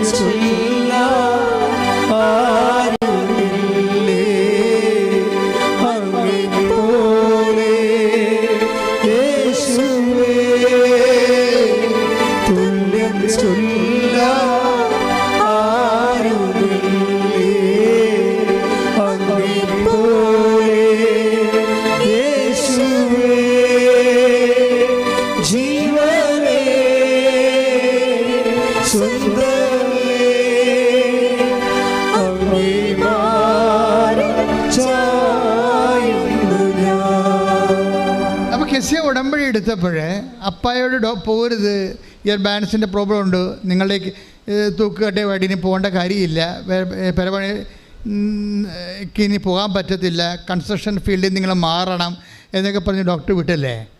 പക്ഷേ എന്താ പ്രശ്നം? ഉടമ്പടി എടുത്തു കഴിഞ്ഞപ്പോൾ ഒരു പ്രസംഗം കേട്ട്. പ്രസംഗം എന്താ പറയണത്? നിങ്ങൾ ഉടമ്പടിക്കാലത്ത് മറ്റുള്ളവർ നിങ്ങളോട് പറയുന്നത് ദൈവസ്വരമായിട്ട് ശ്രദ്ധിക്കണമെന്ന്, ദൈവം അവരിലൂടെയും നിങ്ങളോട് സംസാരിക്കാമെന്ന്. അപ്പോൾ അവരിലൂടെ അത് ഇവർക്ക് അഭിഷേകമായിട്ട് തോന്നി. എന്നുവെച്ചാൽ മറ്റുള്ളവർ സംസാരിക്കുമ്പോൾ അത് ദൈവസ്വരമായിട്ട് നീ കേൾക്കണമെന്ന് പറഞ്ഞ്. അപ്പോൾ ഉടനെ ഇത് കേട്ടിട്ട് ഇവളെ കേൾക്കണത് എന്താണ്? അപ്പായെ വീണ്ടും ആൾക്കാർ വന്ന് പെരപണിയാൻ വിളിക്കണതാണ്. അപ്പോൾ ഉടമ്പടി ധ്യാനത്തിൽ പറഞ്ഞായിരുന്നല്ലോ, ഇനി മറ്റുള്ളവർ പറയണത് നീ കേൾക്കണം, അവരിലൂടെ ദൈവം നിന്നോട് സംസാരിക്കുമെന്ന് വന്നില്ല. അപ്പോഴേ ഇവൾക്കത് അഭിഷേകമായി. ഈ അഭിഷേകം എന്ന് അച്ഛൻ പറയുമ്പോൾ നിങ്ങൾ ശ്രദ്ധിക്കേണ്ടത്, ദൈവവചനത്തിനും മറ്റുള്ളവരുടെ വചനത്തിനും നമ്മൾക്ക് ക്യാച്ച് ചെയ്തിട്ട് ഓൺ ദി സ്പോട്ടിൽ ഓൺലൈനായിട്ട് ഇതിനെ ഡിക്റ്റേറ്റ് ചെയ്തെടുക്കണം. ഡിസേൺമെൻ്റ് എന്ന് പറയും. ഡിസേൺമെൻ്റ് എന്ന് പറയുന്നത് ഈ ദർശന വരം ഉള്ളവർക്ക് ദൈവം തരേണ്ട ഒരു വരമാണ്. വ്യാഖ്യാന വരം ഉള്ളവർക്കും വിവേചന വരമെന്ന് സംഭവമുണ്ട്. ആ കരിസ്മാറ്റിക്കിൽ വന്നു കഴിഞ്ഞാൽ നമുക്കറിയാമല്ലോ, അത് അതായത് അതിനകത്ത് പ്രാരംഭ ധ്യാനം, വളർച്ചാ ധ്യാനം, അത് കഴിഞ്ഞിട്ട് ആന്തരിക സൗഖ്യ ധ്യാനം, പ്രാർത്ഥനാനുഭവ ധ്യാനം, വരദാനങ്ങളുടെ ധ്യാനം വരുമ്പോഴാണ് ഇത് വരണം, വിവേചനം വരണത്. പക്ഷെ ഉടമ്പടിയിൽ നീ ഉടമ്പടിയുമായിട്ട് നീ കർത്താവിൻ്റെ ഐക്യത്തിലായത് കാരണം ഈ ദാനങ്ങളെല്ലാം നിനക്ക് നിൻ്റെ വിശ്വാസത്തിൻ്റെ ദൈവസ്നേഹത്തിൻ്റെ ആനുപാതികമായിട്ട് നിനക്ക് വിവേചനം വരം കൂടി കിട്ടുന്നുണ്ട്. ശ്രദ്ധിക്കട്ടെ. ഹല്ലേലൂയ, ശ്രദ്ധിക്കട്ടെ. ഹല്ലേലൂയ, ഹല്ലേലൂയ, ഹല്ലേലൂയ, ഹല്ലേലൂയ, ഹല്ലേലൂയ. യേശുവേ ആരാധന, ആരാധന, ആരാധന. ഹല്ലേലൂയ, ഹല്ലേലൂയ, ഹല്ലേലൂയ.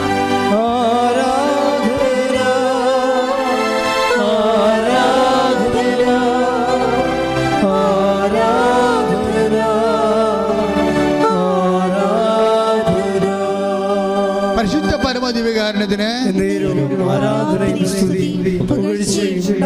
അപ്പൊ കെസിയുടെ സാക്ഷ്യത്തിൻ്റെ വചനങ്ങളെ നോക്കിയിട്ട് വീണ്ടും വീട് പണിയാനും തൂക്കക്കട്ടയുമായിട്ട് വിളിക്കുന്നതിനെക്കുറിച്ച് വചനത്തെക്കുറിച്ച് ഞാൻ അങ്ങനെ ചിന്തിച്ചാണ് ഞാൻ ഇവിടെ കയറണത്. ഇവിടെ കയറി കഴിഞ്ഞതിന് ശേഷം ഞാൻ വീണ്ടും വേറൊരു കാര്യത്തിന് വേണ്ടി വചനം ഓപ്പൺ ചെയ്ത് കർത്താവിനോട് സന്ദേശം ചോദിക്കാൻ വേണ്ടി വചനം ഓപ്പൺ ചെയ്യും. ഇപ്പം നിങ്ങൾക്കറിയാമല്ലോ, ഉടമ്പടിയിലുള്ള എല്ലാവരും തന്നെ വചനത്തിലൂടെ ആൾക്കാർ കർത്താവിനോടൊക്കെ എന്ന് ആലോചന ചോദിക്കുന്നുണ്ട്. ഉടമ്പടി വൃത്തിയായിട്ട് ചെയ്യുന്ന എല്ലാവരോടും ആൾക്കാരോട് കർത്താവ് വചനത്തിലൂടെ സംസാരിക്കുകയും ചെയ്യുന്നുണ്ട്. കാര്യം കമ്മ്യൂണിക്കേഷൻ കവനനിൻ്റെ ഭാഗമാണ്. കമ്മ്യൂണിക്കേഷൻ എന്ന് പറയുന്നത് കവനനിൻ്റെ ഭാഗമാണ്. ആര് കവനൻ്റിലായാലും ഉടനെ കമ്മ്യൂണിക്കേഷൻ ആകും. അപ്പോൾ ചിലർക്ക് നല്ല വെട്ടിപ്പായിട്ട് സംസാരിക്കാൻ അറിയാം ദൈവത്തോട്, ചിലർ സംസാരിക്കത്തില്ല, പക്ഷെ മനസ്സിൽ ഓർക്കും. എല്ലാം കമ്മ്യൂണിക്കേഷനാണ്. ഇപ്പം ഞാൻ വന്നപ്പോൾ ഞാൻ പറഞ്ഞു, ഈശോ, അപ്പോൾ അത് ഞാൻ വേറൊരു വിഷയത്തിന് വേണ്ടി ചോദിച്ചപ്പോൾ കെസിയുടെ സാക്ഷ്യത്തിന് പറ്റുന്ന വചനം കർത്താവിക്ക് തന്നു. അത് സക്കറിയയുടെ വചനമാണ്. ഞാൻ കേട്ട് വായിച്ചിട്ടില്ലാത്ത വചനമാണത്. ഇപ്പം കാണിച്ചുകൊണ്ട് ഞാൻ നോക്കിയെടുത്ത് നിങ്ങൾ കണ്ടല്ലോ. അതായത് സക്കറിയ 1:15 എടുത്ത് ശ്രദ്ധിക്കട്ടെ. ഹല്ലേലൂയ, ഹല്ലേലൂയ, ഹല്ലേലൂയ, ഹല്ലേലൂയ, ഹല്ലേലൂയ, ഹല്ലേലൂയ, ഹല്ലേലൂയ, ഹല്ലേലൂയ, ഹല്ലേലൂയ, ഹല്ലേലൂയ. യേശുവേ നന്ദി. ഹല്ലേലൂയ, ഹല്ലേലൂയ, ഹല്ലേലൂയ, ഹല്ലേലൂയ. യേശുവേ ആരാധന, ആരാധന, ആരാധന. സഖറിയ പ്രവാചകന്റെ പുസ്തകം 1-ാം അധ്യായം 15-ാമത്തെ വാക്യം. സ്വസ്ഥത അനുഭവിക്കുന്ന ജനതകളുടെ മേൽ എനിക്ക് ഏറെ കോപമുണ്ട്. ഞാൻ എൻ്റെ ജനത്തോട് അല്പം കോപിച്ചപ്പോഴേക്കും അവർ അനർത്ഥം വർദ്ധിപ്പിച്ചു. കർത്താവ് അരുൾ ചെയ്യുന്നു, ഞാൻ അലിവ് തോന്നി ജെറുസലേമിലേക്ക് മടങ്ങി വന്നിരിക്കുന്നു. അവിടെ എൻ്റെ ആലയം പണിയും, ജെറുസലേമിൻ്റെ മേൽ അളവ് ചരട് പിടിക്കും. Praise the Lord. അപ്പോൾ തൂക്കുകെട്ടുമായിട്ട് തിരിച്ചു വരികയാണ്. അതായത് വിഡ്രോ ചെയ്തിരിക്കുന്ന ദൈവാനുഗ്രഹങ്ങളും വിഡ്രോ ചെയ്തിരിക്കുന്ന ജീവിത രീതികളിലേക്കും നമുക്ക് ഉടമ്പടിയിലൂടെ തിരിച്ചു വരുന്നതിന് പ്രവചനങ്ങളുണ്ട്, വാഗ്ദാനങ്ങളുണ്ട്. ഇതെല്ലാം വാഗ്ദാനമാണല്ലോ. Next line. ജെറുസലേമിൻ്റെ മേൽ അളവ് ചരവ് പിടിക്കും, സൈന്യങ്ങളുടെ കർത്താവ് അരുൾ ചെയ്യുന്നു. വീണ്ടും വിളിച്ചു പറയുക, എൻ്റെ നഗരങ്ങൾ വീണ്ടും ഐശ്വര്യപൂർണ്ണമാകും. Praise the Lord. വീണ്ടും വിളിച്ചു പറയുക, എൻ്റെ നഗരങ്ങൾ പറഞ്ഞ് വീണ്ടും വിളിച്ചു പറയുക, വീണ്ടും വിളിച്ചു പറയുക, എൻ്റെ നഗരങ്ങൾ വീണ്ടും വീണ്ടും ഐശ്വര്യപൂർണ്ണമാകും. അതായത് അളവ് ചരട് കൊണ്ട് പിടിച്ച് അതിനെ നിർമ്മിച്ച് ഉയർത്തി വളർത്തുന്ന, അതായത് നമ്മളുടെ ജീവിതം മുഴുവനും റീസ്റ്റേറ്റ് ചെയ്യുന്നതാണ്. ഐശ്വര്യം പുനഃസ്ഥാപിക്കുമെന്ന് കർത്താവിൻ്റെ പ്രവാചകവചനങ്ങളുടെ പ്രധാനപ്പെട്ട ഉടമ്പടിയുടെ ഒരു പ്രധാനപ്പെട്ട ലക്ഷ്യം തന്നെയാണ് ഐശ്വര്യം പുനഃസ്ഥാപിക്കുക എന്നുള്ളത്. അപ്പോൾ നമ്മളെ നമ്മുടെ ശരീരത്തിൻ്റെ ഐശ്വര്യമായാലും ശരി, ഇപ്പോൾ ചിലരെ കണ്ടു കഴിഞ്ഞാൽ 5 കീമോ എടുത്തവരാണെന്ന് പറയത്തില്ല. കാര്യം എന്താണ്? അത് വേറെ ആയിട്ട് അത് അതിൻ്റെ ആന്തരിക അഭിഷേകം കിട്ടിയിട്ട് അത് ഇവർക്ക് ബോഡിക്ക് ഏറ്റതായിട്ട് നമുക്ക് തോന്നത്തില്ല. ഇങ്ങനെ ഓരോ വിഷയം അങ്ങനെയാണ്. ഇത്രയും വലിയ പ്രശ്നങ്ങളിലൂടെ പോകുന്ന ആളാണ് നമ്മളെന്ന് പറയാത്ത രീതിയിൽ ഈ പുനഃസ്ഥാപന റീജിസ്ട്രേഷൻ ഒത്തിരി ഉണ്ടായിക്കൊണ്ടിരിക്കും. അത് വാഗ്ദാനത്തിലുള്ളതാണ്. ഉടമ്പടി വാഗ്ദാനങ്ങൾ 8,000 കേട്ടോ. 8,880 വാഗ്ദാനങ്ങളാണ് ഉടമ്പടിയിലുള്ളത്. അപ്പം അതെല്ലാം മനുഷ്യൻ്റെ എക്കാലത്തെയുമുള്ള ജീവിതത്തെയാണ് അഡ്രസ്സ് ചെയ്യണത്. അതുകൊണ്ട് ഈ 8,850 വാഗ്ദാനങ്ങളിൽ പെട്ടത് മാത്രമായിരിക്കും നമ്മുടെ വിഷയങ്ങളെല്ലാം വരാൻ പോണത്, പുതുതായാലും പഴയതായാലും. അപ്പം അതുകൊണ്ട് ഒരിക്കലും നമ്മൾ ചിന്തിക്കാതെ നിങ്ങൾ ചെയ്യേണ്ടത് ദൈവമായിട്ടുള്ള love level. Take the word of God. ശ്രുതിക്കട്ടെ. ഹല്ലേലൂയ, ഹല്ലേലൂയ, ഹല്ലേലൂയ, ഹല്ലേലൂയ, ഹല്ലേലൂയ, ഹല്ലേലൂയ. വിശുദ്ധ പൗലോസ് അപ്പോസ്തലൻ കൊരിന്ത്യർക്ക് എഴുതിയ 1-ാം ലേഖനത്തിൽ 13-ന്റെ 7-ാമത്തെ സ്നേഹം സകലതും സഹിക്കുന്നു, സ്നേഹം സകലതും സഹിക്കുന്നു, സകലതും വിശ്വസിക്കുന്നു, സകലതും വിശ്വസിക്കുന്നു. That's A point. സ്നേഹം എന്ന് പറഞ്ഞ സ്നേഹം സകലതും വിശ്വസിക്കുന്നു. വിശ്വസിക്കുന്നു. ദൈവത്തിൽ ഇത്തിരി വിശ്വാസം മങ്ങിയാൽ നിങ്ങൾ എന്താ ചെയ്യേണ്ടത്? ദൈവത്തോടുള്ള സ്നേഹം ബൂസ്റ്റ് ചെയ്യണം. ഇതൊരു ഫോർമുലയാണ്. ദൈവത്തോട് അല്പം സ്നേഹം നിങ്ങൾക്ക് മങ്ങിയാൽ, വിശ്വാസം മങ്ങിയാൽ, നിങ്ങൾക്കറിയാമല്ല, അവിടെ ഒരു ബാലൻസിങ് എന്ന് പറയുന്നത്, നിങ്ങളുടെ വിശ്വാസം മങ്ങിയാൽ എന്താ പറ്റണത്? സംശയം കൂടും. അതാണ് കാര്യം. വിശ്വാസവും സംശയം കൂടിയാണ് ഉള്ളത്. വിശ്വാസം എന്ന് പറയണത് സംശയരഹിതമായ ഒരു അവസ്ഥയാണ് വിശ്വാസം എന്ന് പറയുന്നത്. ശരിക്കും പറഞ്ഞാൽ അതാണ് ഈശോ ചോദിക്കുന്നത്, അല്പവിശ്വാസി, നീ സംശയിച്ചത് എന്തിന്? അപ്പം വിശ്വാസം അല്പമായാൽ സംശയം കൂടിയിരിക്കും. Take the word of God. ശ്രുതിക്കട്ടെ. ഹല്ലേലൂയ, ഹല്ലേലൂയ, ഹല്ലേലൂയ, ഹല്ലേലൂയ. യേശുവേ നന്ദി, ഹല്ലേലൂയ, ഹല്ലേലൂയ. നന്ദി, ആരാധന. മത്തായിയുടെ സുവിശേഷം 14-ാം അധ്യായം 31-ാമത്തെ വാക്യം. മത്തായി 14:31. ഉടനെ യേശു കൈനീട്ടി അവനെ പിടിച്ചുകൊണ്ട് പറഞ്ഞു. അവനെ പിടിച്ചുകൊണ്ട്, ആര് പിടിച്ച കാര്യം പറയണേ? പത്രോസിനെ. അപ്പം ഉടനെ അതായത് സിറ്റുവേഷൻ ഓഫ് ദി സ്റ്റോറി ഇങ്ങനെയാണ്. കർത്താവ് കടലിൻ്റെ മീതെ രാത്രി വരുന്ന ഭാഗമാണിത്. അപ്പം കടലിൻ്റെ മീതെ കർത്താവിനെ കണ്ടപ്പോൾ വിസ്മയിച്ചുകൊണ്ട് പത്രോസ് ഒത്തിരി സ്നേഹത്തോടെയാണ് പറഞ്ഞത്, Lord, it is you if, അതായത് നീയാണ് എങ്കിൽ എന്നോടും ഈ കടലിൻ്റെ മീതെ അങ്ങോട്ട് വരാൻ കൽപ്പിക്കുന്നത്. ഈ പത്രോസ് ഈശോ കടലിൻ്റെ മീതെ വരുമ്പോഴേ നിങ്ങൾക്കറിയാമല്ലോ, എപ്പോഴും പത്രോസിൻ്റെ ഉള്ളിൽ വിശ്വാസത്തെക്കാളുപരി സ്നേഹമാണ് വരണത്. അപ്പോൾ ഈശോ കണ്ടപ്പോൾ വേറെ ആർക്കും തോന്നാത്തൊരു കൊതിയല്ല ശരിക്കും പറഞ്ഞാൽ സ്വാതന്ത്ര്യമാണ്. പത്രോസിൻ്റെ ഈ സ്നേഹത്തിൻ്റെ ഒരു പ്രശ്നം, സ്നേഹത്തിൽ സ്വാതന്ത്ര്യം ഉണ്ടാകും. അതായത് ഭയങ്കര, നിങ്ങൾക്കറിയാം, നിങ്ങൾ ഏറ്റവും കൂടുതൽ സ്വാതന്ത്ര്യം കാണിക്കുന്ന ആരോടായിരിക്കും? ഏറ്റവും കൂടുതൽ സ്നേഹിക്കുന്നവർ. നിങ്ങൾ ഏറ്റവും കൂടുതൽ തോന്നിയ ദിവസം കാണിക്കുന്ന ആരോടായിരിക്കും? ഏറ്റവും കൂടുതൽ സ്നേഹിക്കുന്നവരോടാണ്. അപ്പോൾ സ്നേഹത്തിന് സ്വാതന്ത്ര്യം ഉണ്ടാവും. അപ്പോൾ പത്രോസിന് സ്വാതന്ത്ര്യം കൂടുതലാണ്, കാര്യം സ്നേഹം കൂടുതലാണ്. അപ്പോൾ കടലിൻ്റെ മീതെ കർത്താവെ കണ്ടപ്പോൾ ഈ മനുഷ്യനുള്ള ഒരു സ്വാതന്ത്ര്യത്തോടുള്ള ഒരു അധികാരമുണ്ടല്ലോ. പറഞ്ഞ്, കർത്താവേ, നീയാണതെങ്കിൽ കടലിൻ്റെ മീതെ അങ്ങോട്ട് വരാൻ എന്നോട് പറയാൻ പറയും, എന്നെ വിളിക്കാൻ പറയും. അപ്പോൾ ഈശോ പറഞ്ഞു, കാം എന്ന് പറയും. അത് അവർ തമ്മിലുള്ള സ്നേഹത്തിൻ്റെ സ്വാതന്ത്ര്യത്തിൻ്റെ തോത് ചിന്തിക്കാൻ പറ്റണ അല്ല, ശരിക്കും അത്രയും കൂടുതലാണ്. പക്ഷേ ഈ സ്നേഹത്തിലാണ് ഇവൻ ഈ യാത്ര ചെയ്യണത്. കടലിൻ്റെ മീതെ, വിശ്വാസത്തിലല്ല. കടലിൻ്റെ മീതെ കർത്താവ് പത്രോസ് യാത്ര ചെയ്യും കർത്താവിൻ്റെ അടുത്തേക്ക്, അത് സ്നേഹത്തിലാണ് യാത്ര ചെയ്യണത്. പക്ഷെ കാലം നനഞ്ഞ് കാറ്റടിച്ചപ്പോൾ പെട്ടെന്ന് സ്നേഹം മറന്നുപോയി. അപ്പോൾ ഉടനെ ഇവൻ ഡുമ്പെന്ന് പറഞ്ഞ് താഴേക്ക് വരും. ഉടനെ കർത്താവ് ഉടനെ കയറി പിടിക്കുക പറഞ്ഞു അല്പവിശ്വാസി. എന്താണ്? അപ്പോൾ അല്പസ്നേഹമുള്ളവരെന്നല്ല, അതായത് സ്നേഹമാണെങ്കിൽ എന്താ ചെയ്യേണ്ടത്? അങ്ങോട്ട് പോകണം. നമ്മുടെ യാത്ര എപ്പോഴും വിശ്വാസത്തിലല്ല യാത്ര, പിന്നെന്താണ്? സ്നേഹത്തിലാണ് യാത്ര. അപ്പോൾ ഒരു ദിവസങ്ങളിലൊരു സാക്ഷ്യം എന്ന് പറയണത്, അവളുടെ പട്ടയം എന്ന് പറയുന്നത് പുറമ്പോക്ക് ഭൂമിയിൽ പട്ടയം എന്ന് പറഞ്ഞ ബാങ്കുകാരെടുക്കത്തില്ല. അപ്പോൾ അവൾ ഉടമ്പടി വെച്ചിരിക്കണത് പട്ടയഭൂമി, പുറമ്പോക്കിലെ പട്ടയഭൂമി താമസിക്കാനുള്ള ഗവൺമെൻറ് ഒരു ടെമ്പററി പെർമിറ്റാണ് ഉള്ളത്. അത് ബാങ്കുകാർ ഈടായിട്ട് എടുക്കണം. അതിനുവേണ്ടിയാണ് ഒന്ന് ഉടമ്പടി ചെയ്തിരിക്കുന്നത്. കാര്യം എന്താണ്? എനിക്ക് വേറെ മാർഗമില്ല. പുറമ്പോക്കിൽ താമസിക്കുന്ന എനിക്ക് പുറമ്പോക്കിലെ പട്ടയഭൂമി ടെമ്പററി പെർമിറ്റുള്ള താമസിക്കാനുള്ള അനുവാദം മാത്രമേ ഉള്ളൂ അവിടെ.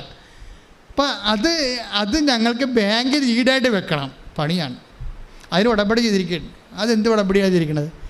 അത് വിശ്വാസത്തിലല്ല ചെയ്തിരിക്കുന്നത്, സ്നേഹത്തിലാണ് ചെയ്തിരിക്കുന്നത്. എൻ്റെ ദൈവം എന്നെ സഹായിക്കുമെന്നുള്ള സ്നേഹത്തിൽ. നമ്മുടെ യാത്ര ഉടമ്പടി യാത്ര എപ്പോഴും സ്നേഹത്തിലാണ്. എന്തുമാത്രം ആൾക്കാരാണ് 100 മേനിയും കൊയ്യണത്. ആരാ കൊയ്യണത്? ഈ വിശ്വാസികളല്ല കൊയ്യണത്, സ്നേഹക്കാരാണ് കൊയ്യണത്. അവരങ്ങനെ കണ്ണുപൊട്ട് ദൈവത്തിലങ്ങനെ സ്നേഹത്തിൽ ഉറപ്പിച്ച് വിശ്വസിച്ച് പോവുകയാണ്. അതാണ് കർത്താവ് ചോദിക്കുന്നത്. അതായത് എന്നിട്ട് ഇവിടെ കൊണ്ട് ഉടമ്പടി ചെയ്ത് കഴിയുമ്പോൾ ഇവളോട് കർത്താവ് മാതാവ് സ്വപ്നത്തിൽ പറയും, അല്ല 2 ദിവസം കഴിയുമ്പോൾ ആ സാക്ഷ്യം നമ്മൾ ഈ ആഴ്ചയിലുള്ള സാക്ഷ്യമാണ്. 2 ദിവസം കഴിയുമ്പോൾ ഉടമ്പടി കഴിയുമ്പോൾ 2 ദിവസം കഴിയുമ്പോൾ തന്നെ മനോരമയിൽ ഒരു വാർത്ത വരും. എന്താ വാർത്ത വരുന്നത്? അതായത് പുറമ്പോക്ക് ഭൂമിയാണെങ്കിൽ നിങ്ങൾക്ക് ബാങ്ക് ഈട് വെക്കാമെന്നും പറഞ്ഞ് വാർത്ത വരും. നിങ്ങളൊന്ന് ചിന്തിച്ച് നോക്കിയാൽ ഇതിൻ്റെയൊക്കെ പോക്ക് കണ്ടില്ലേ? ഈ ആഴ്ചത്തെ സാക്ഷ്യമാണ് എന്ന് വെച്ചാൽ റെക്ടിഫൈ ചെയ്ത് കൊടുക്കും. അപ്പം നിങ്ങളത് ആനുഷംഗികമായിട്ട് സംഭവിച്ചാണെന്ന് പറഞ്ഞ കാര്യമില്ല. നിനക്ക് പകരം ഞാൻ ജനതകളെ കൊടുക്കുമെന്ന സംഭവം. സാക്ഷ്യം എന്താ പറഞ്ഞിരിക്കണത്? വചനത്തിൻ്റെ വാഗ്ദാനം എന്താണ്? നീ ഈ രാജ്യത്തിൻ്റെ നിയമം വേണമെങ്കിലും നിനക്ക് വേണ്ടി ഞാൻ മാറ്റുമെന്നാണ്. ദൈവത്തിൻ്റെ സ്നേഹത്തിൻ്റെ തോതെന്ന് പറയണത് സ്വന്തം പുത്രനെ വരെ നൽകുന്ന തോതാണ്. കൈയടിച്ച് ശ്രുതികട്ടെ. ഹല്ലേലൂയ ഹല്ലേലൂയ ഹല്ലേലൂയ ആരാധന ഹല്ലേലൂയ ഹല്ലേലൂയ ആരാധന ഹല്ലേലൂയ ഹല്ലേലൂയ ഹല്ലേലൂയ ആരാധന ആരാധന ആരാധന ആരാധന യേശുവേ ആരാധന.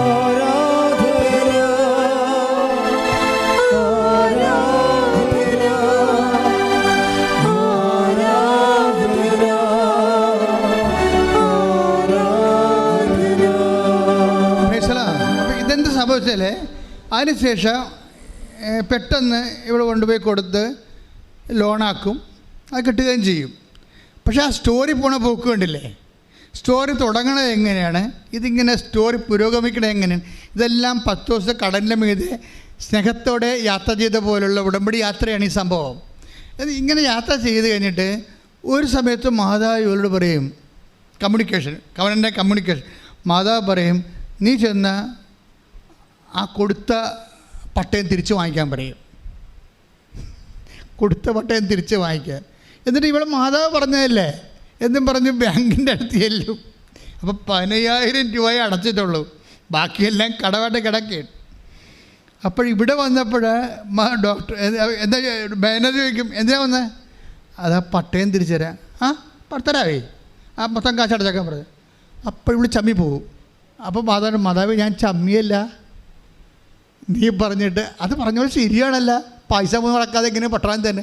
ഇവൾ മാനേജറിൻ്റെ പട്ടയം ചേർന്ന് ചിന്തിക്കാൻ തുടങ്ങും. അപ്പോൾ കുറച്ച് കഴിയുമ്പോൾ മാനേജർ വിളിക്കുകയും പറയും, ആ കുഴപ്പമില്ല പട്ടയം കൊണ്ടുപോയി കൊള്ളാൻ പറയും.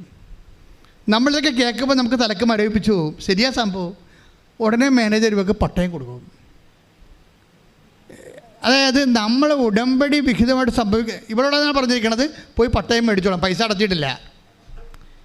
ആദ്യം ഈ പട്ടയം അടക്കാമെന്ന് പറഞ്ഞ്, അപ്പോൾ ഇത് ഈ മനുഷ്യന്മാരെ അനുഭവിക്കുന്ന സാധാരണ മനുഷ്യനാണ് നീയെങ്കിലും നീ അനുഭവിക്കുന്ന സാധാരണ വിഷയങ്ങളിൽ പോലും അസാധാരണമായിട്ടാണ് ഉടമ്പടി ദൈവം ഇടപെടണത്. കൈ ഇടിച്ച് സുഖട്ടെ. ഹല്ലേലൂയ ഹല്ലേലൂയ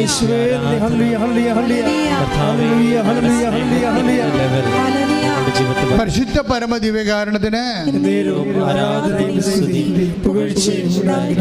അപ്പോൾ ഇതിൻ്റെ വിഷയം വരുന്നത് നമ്മൾ കറക്റ്റായിട്ട് മനസ്സിലാക്കേണ്ടത്. Take the word of God again. അല്പവിശ്വാസി നീ സംശയിച്ച് എന്തിനാ? ശ്രദ്ധിക്കട്ടെ.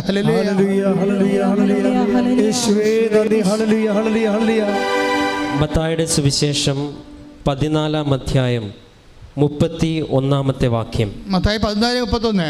ഉടനെ യേശു കൈനീട്ടി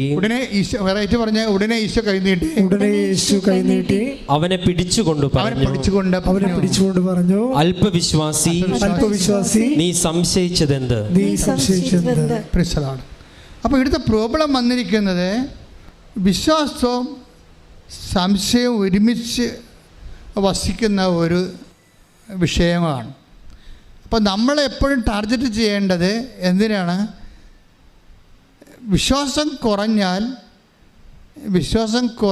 സംശയം കൂടിക്കൊണ്ടിരിക്കും. അപ്പോൾ ഈ സംശയത്തെ നമ്മൾ ടാർഗറ്റ് ചെയ്യണോ വിശ്വാസത്തെ ടാർഗറ്റ് ചെയ്യണോ എന്ന് ചോദിച്ചു കഴിഞ്ഞാൽ ഞാൻ പറയും സ്നേഹത്തെ ടാർഗറ്റ് ചെയ്യാൻ പറയും. എന്താ കാര്യം? ഈ പത്രോസ് ആദ്യം ഈ ആക്ഷൻ കാണിക്കുന്നത് ഒരു സ്വാതന്ത്ര്യത്തിൻ്റെ ഭാഗമായിട്ടാണ്. ആരിലുള്ള? യേശുവിലുള്ള സ്നേഹത്തിലുള്ള സ്വാതന്ത്ര്യമാണ്. ഇവിടെ എല്ലാം നടക്കണ ഇതാണ്. ഈ ഉടമ്പടിയിൽ ആൾക്കാർ ഹാർവസ്റ്റ് ചെയ്യുന്ന എല്ലാം വലിയ സ്നേഹിതന്മാരുമാണ് ദൈവത്തിൻ്റെ ഹാർവസ്റ്റ് ചെയ്യണത്. അത് കെസിയുടെ സാക്ഷ്യം എന്ന് വെച്ച് കഴിഞ്ഞാൽ, കെസിയുടെ അപ്പൻ ജോലിക്ക് പോകും, പഴയതുപോലെ ആവും. പഴയതുപോലെ ആയി കുറച്ച് കാലം കഴിയുമ്പോൾ കെസിയുടെ മകനെ, കുഞ്ഞിനെ, അതിനെ ഉടമ്പടിയിലുള്ളതാണത് ആ വിഷയം. അതാണ് ഉടമ്പടി എടുക്കാൻ പ്രധാനപ്പെട്ട കാരണം. ആ കൊച്ചു നിരങ്ങണില്ല, നിൽക്കണില്ല, നടക്കണില്ല. അപ്പോൾ നിരങ്ങത്തുമില്ല, നിൽക്കത്തുമില്ല, നടക്കത്തുമില്ല.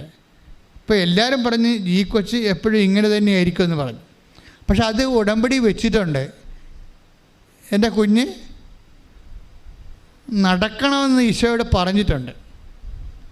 പക്ഷേ എന്താ പ്രോബ്ലം എന്ന് വെച്ച് കഴിഞ്ഞാൽ, ഉടമ്പടിയിലൊക്കെ ഈ പ്രവർത്തനങ്ങളൊക്കെ നടക്കുന്നുണ്ടെങ്കിലും കൊച്ചിനൊരു മാറ്റമില്ല. പക്ഷേ കൊച്ചിന് മാറ്റമില്ലെന്ന് പറഞ്ഞുകൊണ്ട് ഉടമ്പടി ഉഴപ്പണില്ല. പല ആൾക്കാർക്കുള്ളൊരു കുഴപ്പം അതാണ്. അവർ ഉടമ്പടി വെച്ച കാര്യത്തിന് നീക്കുപോക്കില്ലെങ്കിൽ ദൈവം പോലും അറിയാത്ത രീതിയിൽ ഇവർ ന്യൂട്രായിട്ട് ഉടമ്പടി ചവിട്ടി പിടിക്കും. ഒന്നെങ്കിൽ രാവിലെ കൊടുക്കേണ്ട ഉടമ്പടി വെയിൽ താറട്ടെന്ന് വിചാരിച്ചുകൊണ്ടിരിക്കും. നിങ്ങൾ ഇപ്പോൾ പത്രം കൊടുക്കേണ്ടതാണ്. ചില ആൾക്കാർ വെയിലത്താണെങ്കിലും പത്രം കൊടുക്കും. ചില ആൾക്കാർ പറയും വെയിൽ താറട്ടെന്ന് പറയും. വെയിലും താറുമ്പോൾ ഞങ്ങളുടെ പത്രം ആറ്റിക്കൊണ്ടങ്ങനെ ഇരുന്നപ്പോൾ പറയുമ്പോൾ അപ്പോൾ വെയിൽ താറും, അപ്പോൾ ആരെങ്കിലും കൂടി കൂട്ട് വരട്ടെന്ന് പറയും. ഇങ്ങനെ വാദപ്പനിക്കാർ ഒത്തിരി പേർ ഉടമ്പടി എടുത്തിട്ടുണ്ട്. അപ്പോൾ ദൈവത്തെ അറിയാമല്ലോ, ഇതിൻ്റെ അകത്തെല്ലാം സ്നേഹം അളക്കപ്പെടും. ചില ആൾക്കാർ വെയിലെങ്കിൽ വെയിൽ കർത്താവിൻ്റെ ജോലിയല്ലെന്ന് വിചാരിച്ചുകൊണ്ട് ചാടിക്കയറി കൊടുക്കും. ഇവരാണ് ഹാർവസ്റ്റ് ചെയ്യണത് ഇതിൻ്റെ അകത്ത്. കാര്യം നമ്മളുടെ സൗകര്യവും തഞ്ചവും താളവും ഒക്കെ വെച്ചുകൊണ്ട് ഉടമ്പടി ചെയ്യുമ്പോൾ സ്വാഭാവികമായിട്ട് നമ്മൾ തന്നെ ഉടമ്പടിനെ ചവിട്ടി പിടിക്കും, താത്തി കൊണ്ടുവരും, വർക്കൗട്ട് ചെയ്യത്തില്ല. കാര്യം നിങ്ങളുടെ സ്നേഹത്തിൻ്റെ ചൂട്, ദൈവത്തോടുള്ള വിഷയം, അത് ചെയ്താൽ മതിയല്ല, എപ്പോഴാലും ചെയ്താൽ മതിയല്ല എന്നാണ് നിങ്ങൾ വിചാരിക്കണത്. പക്ഷേ അതിൻ്റെ അർത്ഥം ഒക്കുമ്പോൾ ഒക്കട്ടെ എന്നാണ് വിചാരിക്കുന്നത്. അതിൻ്റെ അർത്ഥം നിങ്ങൾക്ക് ദൈവത്തോടുള്ള സ്നേഹം തണുത്തു പോയെന്നാണ് എൻ്റെ അർത്ഥം. മറിച്ച് ദൈവത്തോട് സ്നേഹം തീഷ്ണമായിട്ട് നിൽക്കുന്ന ആൾക്കാരാണെങ്കിൽ ചൂടും മഴയും വെയിലും ഒന്നും നോക്കാതെ, ഇപ്പം ചിലരില്ല ഞായറാഴ്ച കുർബാനയ്ക്കില്ലേ, ഞായറാഴ്ച കുർബാനയ്ക്ക് വേണ്ടി എലി മാളത്തിൽ നിന്ന് പുറത്ത് പറന്ന് മേഘത്തോട്ട് നോക്കണ പോലെ നോക്കും, പുറത്തേക്ക് പിന്നെയും കുടയും പിടിച്ച് വരും, പുറത്തോട്ട് നോക്കും, പിന്നെ പോകാമെന്ന് നിൽക്കും, മഴ തോരട്ട എന്ന് പറയും. ഇങ്ങനെ തോർന്ന് അവരുടെ ഉദ്ദേശം എന്താ? മഴ തോർന്ന അനുസരിച്ചുകൊണ്ട് അവിടെ പ്രസംഗം തീരും, അപ്പം എത്താം. അതാണ് ഉദ്ദേശിക്കണത്. മഴയാണെന്ന് നമ്മൾ പറയാനുണ്ടെങ്കിലും നമ്മുടെ ഉള്ളിലിരിപ്പ് എന്താണ്? നമുക്ക് നോക്കുമ്പോൾ ദൈവത്തിന് കുഴപ്പമില്ല. എന്താണ്? മഴയത് കൊണ്ടല്ലേ പോണത്, കുടയില്ലല്ല. അപ്പം അതുകൊണ്ട്, പക്ഷേ നമ്മുടെ ഉദ്ദേശം എന്താ? നമ്മുടെ ഉദ്ദേശം മഴ പമ്മുന്നനുസരിച്ചിട്ട് അവിടെ പ്രസംഗം കുർബാനയ്ക്ക് പോയെന്നുമായി മൊത്തം അവിടെ ഇരിക്കുകയും ചെയ്യേണ്ട. ഈ കള്ളക്കളികളെല്ലാം അപ്പം തന്നെ സ്കാൻ ചെയ്ത് പുറത്തു വരും. നിങ്ങൾ പണി മേടിക്കണം നിങ്ങൾ തന്നെ കാരണക്കാരാണേ. നിങ്ങളുടെ തന്നെ കള്ളത്തരങ്ങൾ കാരണമാണ് ഉടമ്പടിയിൽ ലാഗ് ചെയ്ത് പോണത്. എനിക്ക് കാലെ പിടിച്ച് പറയാനുള്ള കാര്യം, ഉടമ്പടി എടുക്കുന്നുണ്ടെങ്കിൽ ഇത് സത്യസന്ധമായിട്ട് പിന്നെ ദൈവത്തിൻ്റെ തിരുസന്നിധിയിൽ തോക്കാതെ നിൽക്കണം. എന്നുവെച്ചാൽ നമ്മളായിട്ട് നമുക്കൊരു നെഗറ്റീവ് മാർക്ക് വീഴാത്ത രീതിയിൽ തീഷ്ണമായിട്ട് നിൽക്കുക. പ്രാർത്ഥിക്കുക, കർത്താവായ ദൈവമേ, ഏത് സാഹചര്യത്തിലും ദൈവസ്നേഹത്തോടെ ശുശ്രൂഷ ചെയ്യാൻ എന്നെ സഹായിക്കണമേ, എന്നെ അഭിഷേകം ചെയ്യണമേ. ശ്രദ്ധിക്കട്ടെ. ഹല്ലേലൂയ, ഹല്ലേലൂയ, ഹല്ലേലൂയ, ഹല്ലേലൂയ, ഹല്ലേലൂയ, ഹല്ലേലൂയ, യേശുവേ, ഹല്ലേലൂയ, ഹല്ലേലൂയ.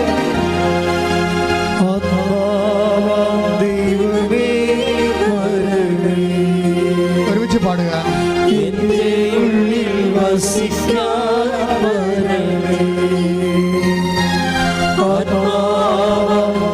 ദൈവമേ വരണേ, എൻ്റെ ഉള്ളിൽ വസിക്കാൻ വരണേ. ദാഹിച്ചു നിന്നെ ഞാൻ തേടുന്നു,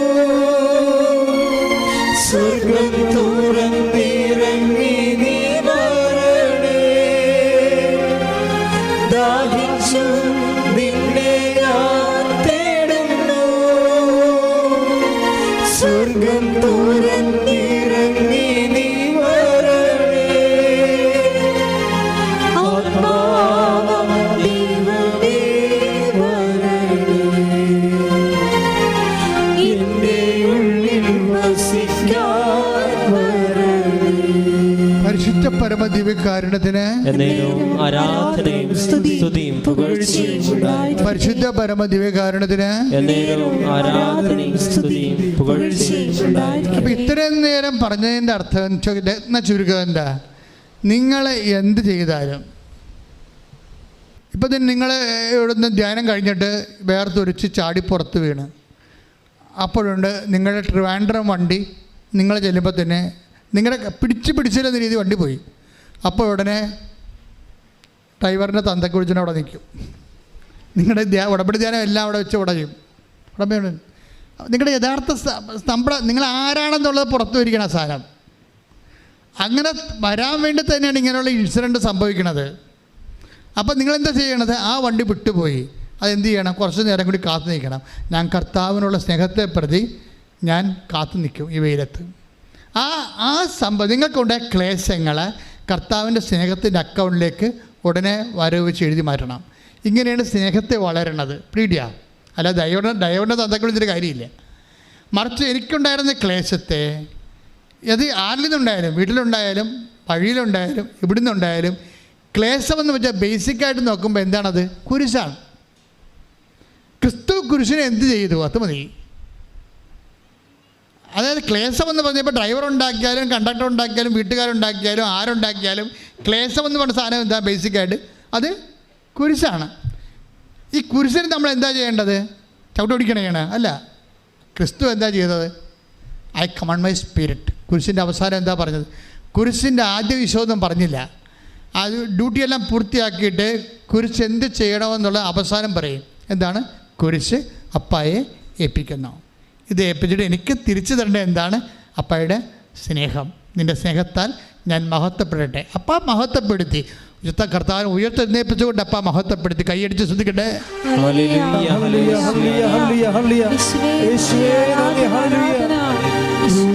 കണ്ടു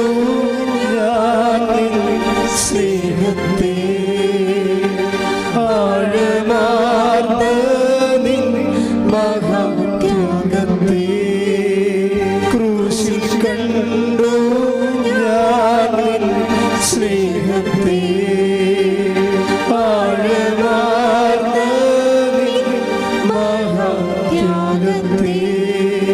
പകരം എന്തോ നൽകും ഞാനിനി ഹൃദയം പൂർണ്ണമായി നൽകുന്നു നാഥന്. പരിശുദ്ധ പരമ ദിവ്യകാരുണ്യത്തിന് അപ്പോഴേ ഇങ്ങനെയുള്ള സിറ്റുവേഷൻസൊക്കെ തരുമ്പോഴേ അതെല്ലാം കൺവേർഷനിലേക്ക് മാറ്റണം.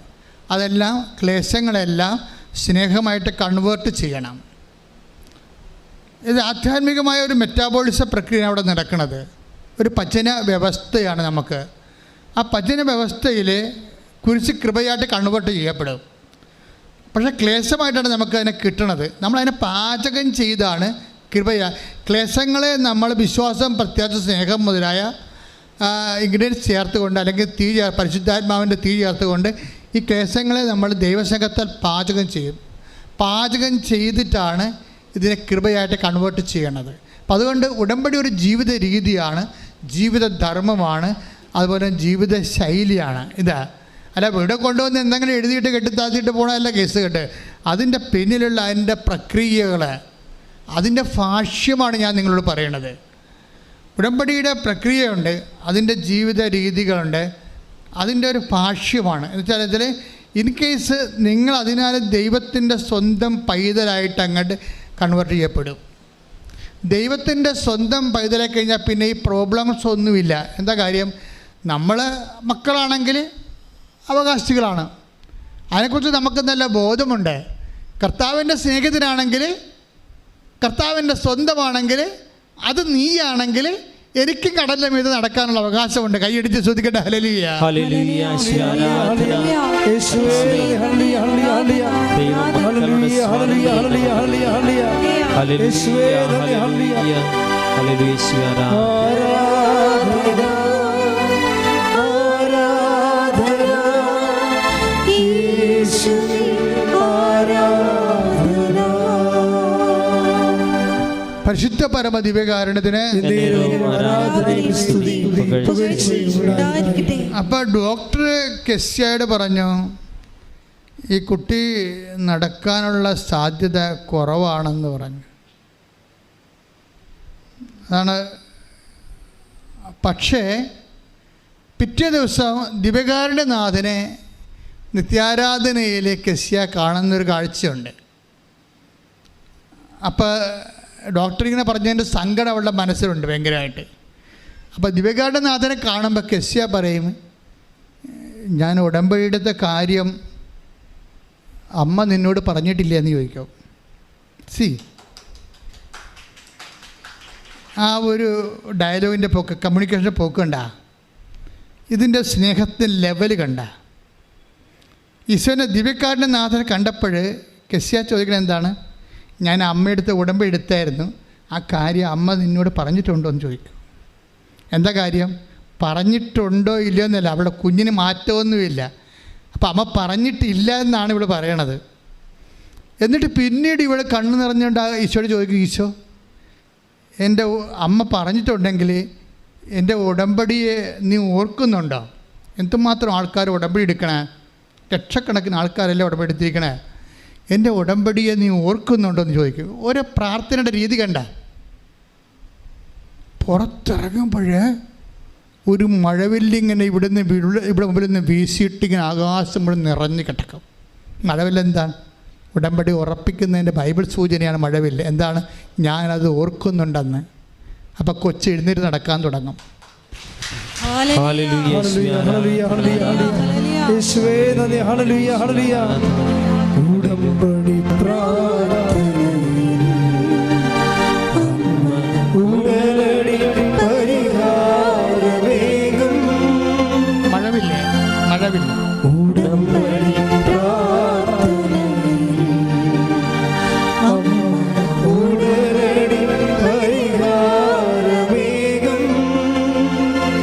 അവൻ പറയുന്നതും ചെയ്തിടുകിൽ ജീവിതം ധന്യമായി തീർന്നിടും. അവൻ പറയുന്നതും ചെയ്തിടുകിൽ ജീവിതം ധന്യമായി തീർന്നിടും.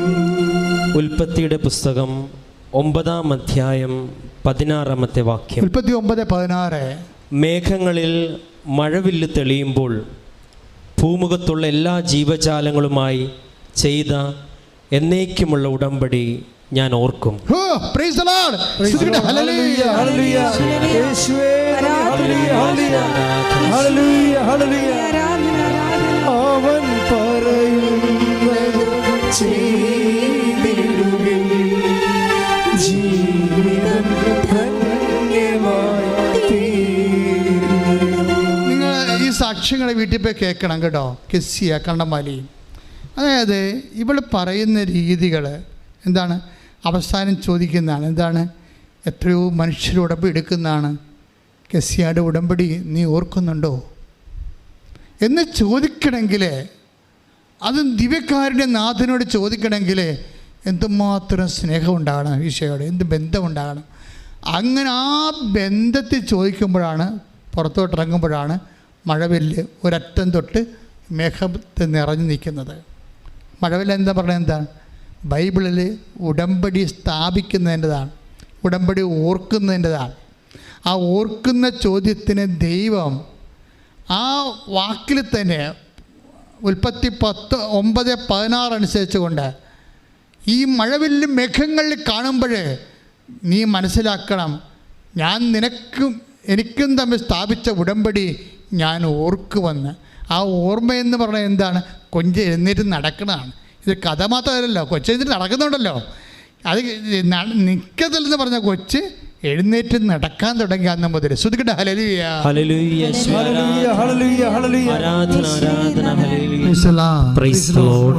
അപ്പോൾ ഈ ഒരു വൈബിലേക്കാണ് നിങ്ങളുടെ കമ്മ്യൂണിക്കേഷൻ ലെവലിൽ എത്തേണ്ടത്. കെസിയായുടെ ദൈവസ്നേഹത്തിലാണ് വിഷയം വന്നത്. എനിക്ക് പലപ്പോഴും തോന്നിയിട്ടുള്ളത്, കൃപാസ്നേഹത്തിൻ്റെ വാതിക്കലെത്തുമ്പോൾ നിങ്ങളുടെ പഠനം, നിങ്ങളുടെ ഡിഗ്രി, നിങ്ങളുടെ തറവാട്ട് മഹിമ, നിങ്ങളുടെ സ്റ്റാറ്റസ് തൽക്കാലത്ത് നിങ്ങൾ വിസ്മരിക്കണം. വിസ്മരിക്കണമെന്ന് പറയാൻ കാരണം, ഇത് നമ്മുടെ മനസ്സിലുള്ളിടത്തോളം കാലം നമുക്ക് ഇതുപോലെ ദൈവവുമായിട്ട് പ്രാർത്ഥനയിൽ കമ്മ്യൂണിക്കബിൾ ആകുന്നതിന് കുറേ തടസ്സങ്ങൾ വരും. ഉടമ്പടി എപ്പോഴും അങ്ങനെ വരണം. അതുകൊണ്ടാണ് അവരുടെ വിനീത അവസ്ഥ തൃക്കൺ പാർത്തെന്ന് പറയാൻ കാരണം ഇതാണ്. അതായത് വിനീത അവസ്ഥ തൃക്കൺ പാർത്തെന്ന് പറയാൻ കാരണം, ഇപ്പം മാതാവിനെക്കുറിച്ച് ഇപ്പോൾ 1:49 പറഞ്ഞില്ലേ, വിനീത അവസ്ഥ തൃക്കൺ പാർത്തു എന്ന് പറയാൻ കാരണം, നമ്മളുടെ സ്റ്റാറ്റസ് ചില സമയത്ത് നമുക്ക് ഡേഞ്ചറസ് ആയിട്ട് വരാൻ സാധ്യതയുണ്ട്. കാരണം നമ്മൾ ഒരു പരിധി കഴിഞ്ഞാൽ പിന്നെ റിലേഷൻസ്, ഇപ്പോൾ ദൈവത്തെക്കുറിച്ച് പഠിച്ചിട്ടുള്ള ആൾക്കാരില്ലേ, അവർക്ക് കെസിയായെ പോലെ പ്രാർത്ഥിക്കാൻ പറ്റത്തില്ല. കാരണം അവർ ബുദ്ധി കൊണ്ട് പ്രാർത്ഥിക്കുന്ന ആൾക്കാരാണ്. ബുദ്ധി കൊണ്ട് പ്രാർത്ഥിച്ചാൽ ഉണ്ടാകുന്ന പ്രോബ്ലം എന്ന് വെച്ച് കഴിഞ്ഞാൽ, പ്രാർത്ഥന വിശ്വാസത്തെക്കാൾ ഉപരി പ്രാർത്ഥനയുടെ ഇന്ധനം ദൈവസ്നേഹമാണ്. ദൈവസ്നേഹമെന്ന് പറയുമ്പോൾ അതിൽ എന്തും പറയാനും എന്തും ചോദിക്കാനും എന്തും ചെയ്യാനുമുള്ള സ്വാതന്ത്ര്യം അതിൻ്റെ ചേരുവകയുടെ ഭാഗമാണ്. അതുകൊണ്ടാണ് പത്രോസ് എന്തും ചെയ്ത് കളയണത്. അങ്ങാണെങ്കിൽ പിന്നെ എന്താ, ഞാനും അങ്ങോട്ട് വരട്ടെ എന്ന് പറയും. അത്രയും സ്വാതന്ത്ര്യം യോഹന്നാന് ഇല്ല. അത്രയും സ്വാതന്ത്ര്യം ആ വള്ളത്തിലുള്ള ആർക്കും ഇല്ല. ദൈവത്തിൻ്റെ അടുത്ത് ഇത്രയും വലിയ സ്വാതന്ത്ര്യം കാണിക്കേണ്ടത് അത്രയും വലിയ സ്നേഹത്തിൻ്റെ തോതിലാണ്. പ്രാർത്ഥിക്കുക, കർത്താവായ ദൈവമേ, സെന്റ് പീറ്ററിനെ പോലെ, വിശുദ്ധ പത്രോസിനെ പോലെ ദൈവസ്നേഹത്തിന്റെ തോത് വർദ്ധിപ്പിച്ചുകൊണ്ട് സ്വർഗീയ സ്വാതന്ത്ര്യത്തിന്റെ സുവിശേഷ രൂപമായി എന്നെ അഭിഷേകം ചെയ്യണം.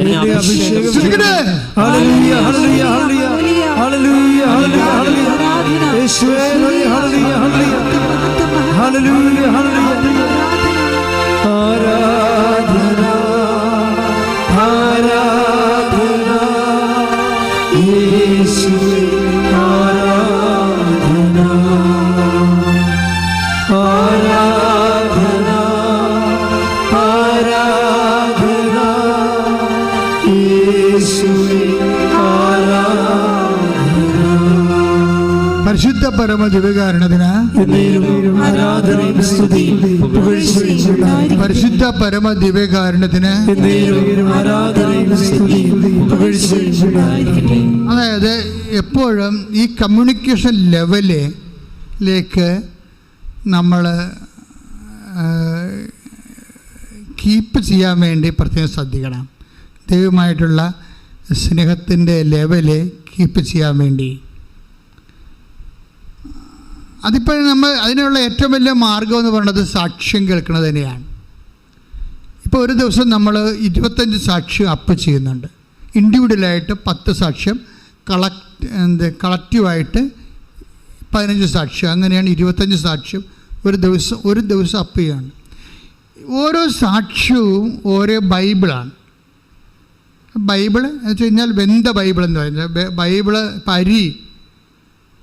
ബൈബിൾ അരിയാണെങ്കിൽ ബൈബിൾ ജീവിച്ച് അനുഭവത്തിലേക്ക് സാക്ഷ്യം മാറുമ്പോൾ ചോറായിട്ട് മാറും. എന്നുവെച്ചാൽ മറ്റുള്ളവർക്കും കൂടി അത് ആഹാരം കഴിക്കാൻ പറ്റുന്നില്ല. സാക്ഷ്യത്തിൻ്റെ ഗുണവതാണ്. സാക്ഷ്യം ചോറാണ്. ബൈബിൾ അരിയാണ്, സാക്ഷ്യം ചോറാണ്. എന്ന് വെച്ച് കഴിഞ്ഞാൽ എന്താ കാര്യം? ബൈബിൾ ആട്രിബ്യൂട്ട് ചെയ്തിരിക്കുന്നതാണ്, അപ്ലൈഡ് ചെയ്തിരിക്കുന്നതാണ്. ആ ബൈബിൾ അപ്ലൈ ചെയ്ത് കഴിയുമ്പോൾ അവൻ്റെ ആ വ്യക്തി അപ്ലൈ ചെയ്യുന്ന വ്യക്തിയുടെ വിശ്വാസം, ആ അപ്ലൈ ചെയ്യുന്ന വ്യക്തിയുടെ സ്നേഹം, അപ്ലൈ ചെയ്യുന്ന വ്യക്തി പ്രത്യാശ, അതിനകത്ത് അവരുടെ ലെവലിലെ പ്രത്യാശ അതിനകത്ത് ഇൻവെസ്റ്റ് ചെയ്യും. ഈ ഇതിലാണ് ഈ പാചകം ചെയ്ത് കഴിയുമ്പോഴാണ് അവർക്കൊരു സാക്ഷ്യാനുഭവം ദൈവത്തെ അവർക്ക് അനുഭവിക്കാൻ പറ്റുന്നത്. ദൈവത്തെ അനുഭവിക്കാനെങ്കിൽ എപ്പോഴും നമുക്ക് ഒരു ഇഷ്യൂ ബേസ്ഡ് ആയിട്ടുള്ള ഉടമ്പടി അഡ്രസ്സ് ചെയ്യണത് ഇഷ്യൂ ബേസ്ഡ് ആയിട്ടുള്ള ഒരു ജീവിതത്തിൽ ദൈവത്തെ അനുഭവിക്കുന്ന രീതികളാണ്. ഉടമ്പടി നമ്മൾ അഡ്രസ്സ് ചെയ്യണത് ഇഷ്യൂ ബേസ്ഡ് ആയിട്ടുള്ള ജീവിതത്തിൽ ദൈവത്തെ അനുഭവിക്കുന്ന രീതികളാണ്. അത് ഭയങ്കര തീക്ഷ്ണമായിരിക്കും. എന്താ കാര്യം വെച്ചാൽ വേണേ ഒരു പായൊക്കെ എടുത്തുകൊണ്ട് വെറുതെ യോഗ ഇരിക്കണ പോലെ ഇരുന്ന് നമുക്ക് ഏതെങ്കിലും വചനമൊക്കെ ധ്യാനിച്ചും അത് പിന്നെയും പറഞ്ഞുമൊക്കെ ഒരു ബൗദ്ധികമായിട്ടുള്ള ആശയപരമായ അനുഭവങ്ങൾ ഉണ്ടാക്കാം. പക്ഷേ ഇറങ്ങി പ്രവർത്തിക്കാൻ പറ്റത്തില്ല. ഈ ലോകത്ത് ഇറങ്ങി പ്രവർത്തിച്ചിരിക്കുന്നവർ, കർത്താവിന് വേണ്ടി ഇറങ്ങി പ്രവർത്തിച്ചിരിക്കുന്ന എല്ലാവരും, അതാണ് നമ്മൾ ക്ലാസ് റൂമിൽ ഇന്ന് സഭ, ഈ പ്രഭുത്വ സഭയുടെ ഒരു കുഴപ്പം, ഇത് മിക്കവാറും ക്ലാസ് റൂമിൽ കെട്ടിക്കിടക്കുന്ന ദുഷ്ട വെള്ളം പോലെയാണ്. അത് കറക്റ്റായിട്ട് കൈകാര്യം ചെയ്യുന്നില്ല എന്നുണ്ടെങ്കിൽ എൻ്റയർ ലോകത്തിന് അതുകൊണ്ട് പ്രായോഗികമായിട്ടുള്ള പ്രയോജനം ഉണ്ടാകത്തില്ല. വെച്ചാൽ യേശുവിനെ അറിയിക്കുക, ലോകത്തിൽ യേശുവിനെ കൈമാറുക, മറ്റുള്ളവരുടെ മുമ്പിൽ യേശുവിൻ്റെ സാക്ഷിയായി ജീവിക്കുക. ചിലപ്പോൾ 5-6 പേരുടെ മുമ്പിലൊക്കെ സാക്ഷിയായിട്ട് ജീവിക്കാം. അങ്ങനെയല്ല, ഉടമ്പടിയിലൊരു സാക്ഷ്യം പറയുമ്പോൾ അതൊരു 50,000 പേര് കണ്ടാൽ നീ 50,000 പേരുടെ മുമ്പിൽ കർത്താവിൻ്റെ സാക്ഷിയാണ്. 50,000 പേര്. അപ്പം നിങ്ങളെന്താ പറയേണ്ടത്? കർത്താവേ, ഈ വർഷം 2024 ഒരു 10 ലക്ഷം പേരുടെ മുമ്പിൽ നീ എന്നെ സാക്ഷിയാക്കണമേ.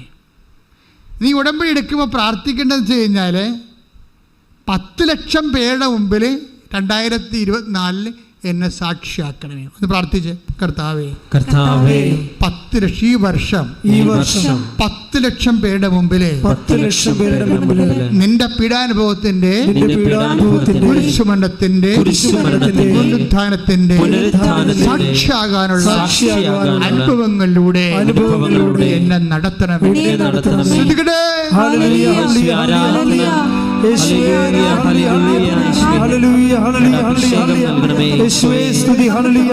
സാക്ഷികളായി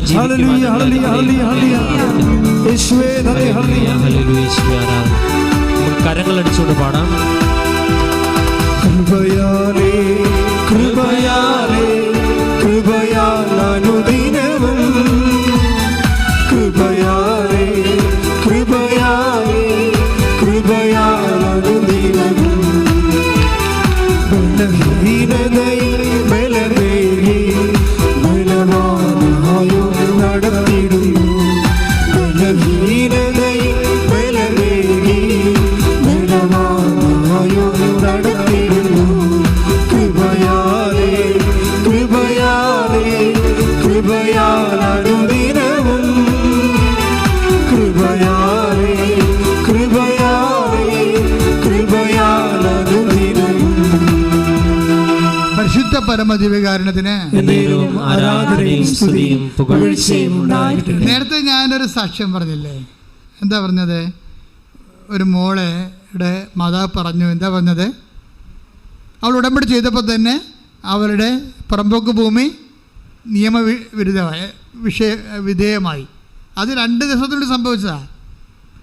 അത് കഴിഞ്ഞപ്പോൾ മാതാവ് എന്താ പറഞ്ഞത്? ഞാൻ അതിനൊക്കെ കൊടുത്ത് ലോൺ എടുത്തിട്ട് കടങ്ങൾ പരിഹരിക്കാൻ പറഞ്ഞു. കടങ്ങൾ പരിഹരിച്ച് കഴിഞ്ഞപ്പോൾ കമ്മ്യൂണിക്കേഷനാണ് നമ്മുടെ സബ്ജക്റ്റ്. എന്താണ്? കവനൻ്റ് ആൻഡ് കമ്മ്യൂണിക്കേഷൻ, ഉടമ്പടിയും അതായത് വിനിമയവും. അപ്പോൾ എന്താ സംഭവം എന്ന് വെച്ച് കഴിഞ്ഞാൽ, അത് കഴിഞ്ഞപ്പോൾ ഇവരോട് പറഞ്ഞ് 15 രൂപ അടച്ച്. അപ്പോൾ പറഞ്ഞത് എന്താണ്? നീ പോയി തിരിച്ച് വാങ്ങിക്കുക പട്ടയം മേടിക്കാൻ വേണ്ടി മാതാവ് പറഞ്ഞ പോലെ ഓടി. അവളുടെ പേര് ഇവിടെ എടുത്തിട്ടുണ്ട്, അതായത് പുഷ്പ, കാസർഗോഡ്. ഈ ആഴ്ചത്തെ സാക്ഷിയാണ്. അപ്പോഴേ എന്നെ സംഭവിച്ചു കഴിഞ്ഞാൽ അവളവിടെ ചെന്നപ്പോഴാണ് മാനേജറിനോട് പട്ടയം ചോദിച്ചപ്പോൾ മാനേജർ പറഞ്ഞ് പട്ടയം തരാം, പൈസ എല്ലാം ഇവിടെ എടുത്ത പൈസ മൊത്തം അടക്കുക. അപ്പോഴാണ് ഇവിടെ ചമ്മിപ്പോയത്. മാതാവേ എന്നെ ചമ്മിച്ചാന്ന് ചോദിച്ചു. അതാ കമ്മ്യൂണിക്കേഷൻ. ഉടനെ അവിടെ ഇരുന്ന് ചോദിക്കും, മാതാവേ എന്നെ ചമ്മിച്ചാ, നീ പറഞ്ഞു കേട്ടല്ലോ ഞാൻ വന്നത്. അപ്പോൾ അവൾ തിരിച്ചടക്കുമ്പോൾ മാനേജർ തിരിച്ച് വിളിച്ചിട്ട് മാതാവ് പറഞ്ഞ പോലെ പട്ടയം എടുത്ത് കൈ കൊടുക്കും. ഈ സാക്ഷ്യം ഇങ്ങനെ ഇതിന് പൊക്കുന്ന രസമാണിതിൽ. നിങ്ങൾ ഇന്ന് ഇടുന്നുണ്ടോ അത് നോക്കിയേക്കണേ. അതായത് എന്ത് സംഭവിച്ചാൽ നമ്മൾ വീട്ടിൽ ചെന്ന് കഴിയുമ്പോൾ ഈ പട്ടയം മേടിച്ച് വീട്ടിൽ ചെല്ലും. വീട്ടിൽ ചെന്ന് കഴിയുമ്പോൾ ഇവിടെ വന്ന് ഇതുപോലെ നിങ്ങളപ്പോൾ ഇരുന്ന് ഉടമ്പടി കൂടുകയും ഉടമ്പടി കൂടുമ്പോൾ ആരാധന സമയത്ത് അച്ഛനൊരു ദർശനം, ഞാനൊരു ദർശനം പറയും. എന്താ പറയണത്? ശരിക്കും പറഞ്ഞാൽ എനിക്ക് നല്ല തൊലിക്കട്ടി ആയതുകൊണ്ടാണ് ഇതൊക്കെ ഞാൻ പറയണത്. കർത്താവ് എൻ്റെ മനസ്സിൽ തോന്നിച്ചാൽ ആ സമയത്ത് അത് പറയണ സമയത്ത് ചെയ്തിരിക്കും. പിന്നെ വന്നത് പോലെ ഞാൻ തെറ്റൊന്നും ചെയ്യത്തില്ലല്ലോ. അപ്പം മാതാവ് അല്ലെങ്കിൽ ഈശോ തോന്നിക്കണല്ലേ ചെയ്യണത്. അല്ല മറ്റുള്ള അച്ഛന്മാരെന്നെ കളിയാക്കുക, മറ്റുള്ളവരെന്നെ ട്രോളുക, അത് ഞാൻ നോക്കത്തില്ല. ഞാൻ എന്താ പറഞ്ഞത്? അതായത് 12655 ഫോൺ നമ്പറുള്ളവർ സൂക്ഷിക്കുക. ഇത് വല്ലൊരു ആൾക്കാരെ കിട്ടിയ അവരോടും പറയത്തില്ല, ചുമ്മാ തോന്നിയായിരിക്കും എന്ന് വിചാരിക്കും. പക്ഷേ എനിക്ക് ഡിസൈൻമെൻറ്റിൽ അത് കർത്താവിൻ്റെ മെസ്സേജാണെന്ന് തോന്നി. 12655. അപ്പോഴേ ഇതിൻ്റെ തിരുന്ന് ഈ നമ്മൾ പറഞ്ഞ പുഷ്പ ഇതിൻ്റെ തിരിപ്പുണ്ടായിരുന്നു. പുഷ്പ പറയും ഇത് എൻ്റെ ഫോൺ നമ്പറാണല്ലോ. അതാ വിഷയം. കമ്മ്യൂണിക്കേഷൻ ഫോൺ കണ്ടില്ല, കവനൻ്റെ കമ്മ്യൂണിക്കേഷൻ. ഈ 126 എൻ്റെ നമ്പർ അവസാനിക്കണത്. എൻ്റെ ചേട്ടൻ്റെ നമ്പർ അവസാനിക്കുന്നത് 55. അപ്പോൾ ഇവിടെ ഇന്ന് ഭർത്താവിനോട് പറയും, ഇന്ന് കർത്താവ് കൃപാസനത്തിൽ വെച്ച് നമ്മുടെ കാര്യം പറഞ്ഞിട്ടുണ്ട്, നമുക്കെന്തോ സംഭവിക്കാൻ പോകുന്നുണ്ട്, നല്ല കാര്യം. അപ്പോൾ 126 എൻ്റെ നമ്പരാണ്, 55 ചേട്ടായിയുടെ നമ്പരാണ്. അപ്പോൾ ഉടനെ ഷൈജു വന്നുമ്പോൾ ഹസ്ബൻഡ് ചോദിക്കും, നമുക്ക് ലോട്ടറി അടിക്കും അല്ലേ? അതെനിക്കറിയാൻ പറഞ്ഞു പറയും. കാര്യം വേറെ മാർഗമൊന്നുമില്ല. പെര വെക്കാൻ വേണ്ടി വേറെ വീട് വെക്കാൻ വേണ്ടിയാണേ. വീട് വെക്കാനുള്ള കാരണം എന്താണെന്നറിയാമല്ലോ? വീട് വെക്കാൻ കാരണം വെച്ച് കഴിഞ്ഞാൽ ഇവള് അടുക്കളയിൽ ഇരിക്കുമ്പോൾ മാതാവ് പറയും, ഇവിടെ ഇരുന്ന് കടുക് പൊട്ടിക്കല്ലേ, ഇപ്പം കടുക് പൊട്ടിച്ചോണ്ടിരിക്കുക, വറയിട്ടുകൊണ്ടിരിക്കുകയും, നീ അങ്ങോട്ട് ചെന്നേ ഭർത്താവിൻ്റെ അടുത്ത് ചെല്ലേ. ഉടനെ ഇവിടെ ചെല്ലുമ്പോൾ കർത്താവ് കിഴക്കോട്ട് നോക്കി ഇരിക്കുന്നു, ബാക്കിൽ പാമ്പിരിക്കണം. അവൾ ന്യൂട്രായിട്ട് ചേട്ടനെ വിളിച്ച് എഴുന്നേപ്പിച്ച് മാറ്റിയിട്ട് പാമ്പിനൊക്കെ തലിക്കൊന്നു കളയും. പിന്നെ വേറെ ഒരു ദിവസം നോക്കുമ്പോൾ പാമ്പ് വീടിൻ്റെ മുകളിൽ കുത്തിയിരിക്കണം, വലിയ പാമ്പ്. അപ്പോൾ ഇവർക്ക് കരച്ചിലാവും. കർത്താവ് ഈ പുറമ്പോക്കിൽ നിന്ന് എവിടെയെങ്കിലും പോയി ജീവിക്കേണ്ടി വരും. അടച്ചുറപ്പുള്ള വീടില്ലാത്തത് കൊണ്ടല്ലേ ഈശോ ഇങ്ങനെ വന്നു പോണത്. അപ്പോൾ വീടില്ലെന്ന് പറഞ്ഞ് ഇവിടെ ഉടമ്പടി വെച്ചിട്ടുണ്ട്. പാമ്പ് പല പ്രാവശ്യമായിട്ട് വന്നുകൊണ്ടിരിക്കുകയാണ്. അപ്പോൾ ഈ പാമ്പ് വരുമ്പോഴൊക്കെ ഇവൾ ഈശോയോടാണ് പറയണത്, വേറെ ആരോടും പറയത്തില്ല, വേറെ ആരും പറയാനില്ല. അതാണ് പ്രശ്നം. അപ്പോൾ ഇവിടെ വന്നിട്ട് ഇവിടെ ഈ പാമ്പൊക്കെ കയറി ഇനി എന്ത് ചെയ്യാനാണ്? എവിടെയെങ്കിലും പോയി താമസിക്കണ്ടേ? ഇവിടെ എങ്ങനെ ജീവിച്ച കുഞ്ഞുങ്ങൾ? അപ്പോൾ ഇവളുടെ സങ്കടക്കാരെന്ന് വെച്ചാൽ പ്രശ്നം വെച്ച് കഴിഞ്ഞാൽ, അതായത് ഈ പുഷ്പയുടെ പ്രോബ്ലം വെച്ചാൽ 2-3 കുഞ്ഞുങ്ങളെ മറ്റോ ഉണ്ട്. ഈ കുഞ്ഞുങ്ങൾക്ക് അടുത്ത് ഉടത്തിക്കിട്ട് പാവം ഒരു രാത്രി മൊത്തം ആ കുഞ്ഞുങ്ങളുടെ ഇവിടെ ട്യൂബ് ലൈറ്റ് വിട്ടിരിക്കും അവിടെ. എന്താ കാര്യം? പാമ്പ് വരുന്ന സ്ഥലമാണ് അവിടെയൊക്കെ. പാമ്പ് സമയത്ത് വരുന്നതെന്ന് അറിയത്തില്ലല്ലോ. അങ്ങനെ പറയും, എത്ര ഉറക്കവിൻ്റെ പോയിട്ടുണ്ടെന്നറിയാമോ ഈ കുഞ്ഞുങ്ങളെ വളർത്തി. പക്ഷേ എവിടെ പോകാനാണ്? ആര് കാശ് തരാനാണ്? എങ്ങനെ ജീവിക്കും? അങ്ങനെയാണ് വന്ന് ഉടമ്പടി എടുത്തിട്ട് വീടിൻ്റെ കാര്യമൊക്കെ എഴുതിയിട്ടിട്ടുണ്ട്. അപ്പോഴാണ് പാമ്പിൻ്റെ വിഷയം വീണ്ടും രൂക്ഷമാണ്. അപ്പോൾ അതിനിടയ്ക്ക് എങ്ങനെ ജീവിക്കും, എവിടെ പോകും, എങ്ങനെ വീട് വെക്കുമ്പോഴാണ് ഇന്ന് ചിന്തിക്കുമ്പോൾ മാതാവ് പറഞ്ഞത്, പട്ടയം റെഡി ആയിട്ടുണ്ട്, പോയി മേടിച്ചുകൊണ്ട് പോരാൻ പറയും. പട്ടയം മേടിച്ചുകൊണ്ട് വീട്ടിൽ കൊണ്ടുവന്ന് വെക്കും. പക്ഷേ വീട് വെക്കാൻ പട്ടയം കൊണ്ട് പറ്റത്തില്ലല്ലോ. അപ്പോൾ പട്ടയം പിടിച്ചിരിക്കുന്ന സമയത്ത് പെട്ടെന്ന് ഇവിടെ 126-55 ഈ നമ്പർ ഉള്ളവർ സൂക്ഷിക്കാൻ പറയും. കർത്താവ് നിങ്ങളോട് സംസാരിക്കാനുണ്ടെന്ന് പറയും. അത് നോക്കുമ്പോൾ അവളുടെ നമ്പറാണ് 126, ചേട്ടൻ്റെ നമ്പർ 55 അവസാനിക്കുന്നത്. വീട്ടിൽ ഹസ്ബൻഡിനോട് ഇത് പറഞ്ഞുകൊണ്ടിരിക്കുകയാണ്, ഇത് നമ്മളെക്കുറിച്ച് കൃപാസനത്തിൽ അമ്മ സംസാരിച്ചായിരുന്നു എന്ന് പറയും. അപ്പോൾ എന്താണ് നമുക്ക് ലോട്ടറി അടിക്കുവാടി? അതറിയാൻ പാടില്ല, ഈ നമ്പറില്ല നമ്പറാണ്. ഇങ്ങനെ ഇവർ ഭർത്താവും ഭാര്യയും കൂടി എങ്ങനെ ജീവിക്കും, ഇതെന്താണ് എൻ്റെ അർത്ഥം എന്നൊക്കെ ചിന്തിച്ചിരിക്കുന്ന സമയത്ത് പെട്ടെന്ന് ഈ ഫോൺ നമ്പർ 126 റിങ് ചെയ്യും. റിങ് ചെയ്തപ്പോൾ ഉടനെ അവിടുന്ന് പരിചയമുള്ള ആൾ വിളിക്കും. ഒരു 2 കിലോമീറ്റർ അകലെയുള്ളവർ, നിങ്ങൾ ഭാര്യയും ഭർത്താവ് ഉടനെ എൻ്റെ അടുത്ത് വരാൻ പറയും. അപ്പോൾ അവർ വിളിക്കുക, അവർ പള്ളിയിൽ എന്തോ കാര്യമൊക്കെ ചെയ്യുന്നത് നടക്കുന്ന പാർട്ടിയാണ്. അപ്പോൾ അതുകൊണ്ട് അച്ഛൻ്റെ സെൻറ്റ് ഓഫിന് എന്തോ ചെയ്യാനാണെന്ന് വിചാരിച്ചാൽ ഇവർ ഓട്ടോറിക്ഷയിൽ ഭർത്താവും ഭാര്യയും കൂടി അവിടെ ചെല്ലുമ്പോൾ ഉടനെ ആ വീട്ടുകാരൻ ഒരു 5 ലക്ഷം രൂപ എടുത്ത് കൊടുക്കും. കൊടുത്ത് ഞാൻ പറഞ്ഞു, നിങ്ങൾ നിങ്ങളുടെ വീടിൻ്റെ പണി തുടങ്ങുകയാണ്. എൻ്റെ മകൾ ഇപ്പോൾ 10ാം ക്ലാസ്സിലാണ്, അവളെ കല്യാണം കഴിക്കുന്ന സമയത്ത് ഈ കാശ് തിരിച്ചു തന്നാൽ മതി, അത്രയും നിങ്ങൾക്ക് മറിക്കാൻ പറ്റും, വീടിൻ്റെ പണി തുടങ്ങാൻ പറ്റും. അങ്ങനെ ഒരു സ്റ്റോറി പണം പോക്ക് കണ്ടില്ലേ? ഒരു മനുഷ്യൻ്റെ ജീവിതത്തിൽ ദൈവം വിളിച്ച് പറഞ്ഞ് ഇടപെടുന്ന രീതിയിലേക്ക് പോകുന്ന ഉടമ്പടി. ഇത്രയും ഉടമ്പടിയിലുള്ള അതായത് ഈ ഉടമ്പടി നിൽക്കുന്നവർ ഇത്രയും വലിയ വിശ്വാസത്തിൻ്റെ കൊയ്ത്ത് കൊയ്യുമ്പോഴാണ് മറ്റുള്ളവരും ശ്രദ്ധിക്കണം. ഇതിനകത്ത് നമ്മൾ ഉടമ്പടി എടുത്തിട്ട് ആരെങ്കിലും കൊണ്ട് ഉടമ്പടി എടുപ്പിച്ചു, അല്ലെങ്കിൽ ഉടമ്പടിയുടെ കാര്യങ്ങൾ പതിമുക്കാനും ചെയ്യത്തില്ല. പിന്നെ റിസൾട്ട് നോക്കിയിരിക്കുന്ന ആൾക്കാർ ശ്രദ്ധിക്കേണ്ടത്, ദൈവത്തെ നിങ്ങൾ പരീക്ഷിക്കുന്നതിന് മുമ്പ് ദൈവമായിട്ട് വലിയ സ്നേഹത്തിൻ്റെ സ്വാതന്ത്ര്യത്തിലേക്കാകാൻ നോക്കണം. കാര്യം ഉള്ളതുപോലെ പറയണതാണ് ഇവരെല്ലാവരും. ഇപ്പോൾ നോക്കുമ്പോൾ കെസിയായാലും ശരി, അതുപോലെ തന്നെ ഈ പുഷ്പയാലും ശരി, അവളുടെ അവസ്ഥകൾ അവൾ തുറന്നു പറയാനുള്ള സ്വാതന്ത്ര്യവും സ്നേഹവും അവർ ഉടമ്പടിയിലൂടെ ആർജിച്ചിരിക്കുകയാണ്. ഉടമ്പടി എന്ന് പറഞ്ഞാൽ അതാണ് സംഭവം. അതായത് ഇതൊരു റിലേഷനാണല്ല, ബൈലാറ്ററായിട്ടുള്ള ഒരു ഉഭയകക്ഷി, രണ്ട് കക്ഷികൾ തമ്മിലുള്ള ഒരു റിലേഷനല്ലേ. അപ്പോൾ ദൈവം അത് ആ റിലേഷനെ ബൂസ്റ്റ് ചെയ്തുകൊണ്ട് ആ ഉടമ്പടിയെ മാനിച്ചുകൊണ്ടേയിരിക്കും. അപ്പോൾ അവരിപ്പോൾ പുതിയ വീട് വെച്ച് താമസിക്കുകയാണ്. കസ്തുതിക്കട്ടെ, hallelujah.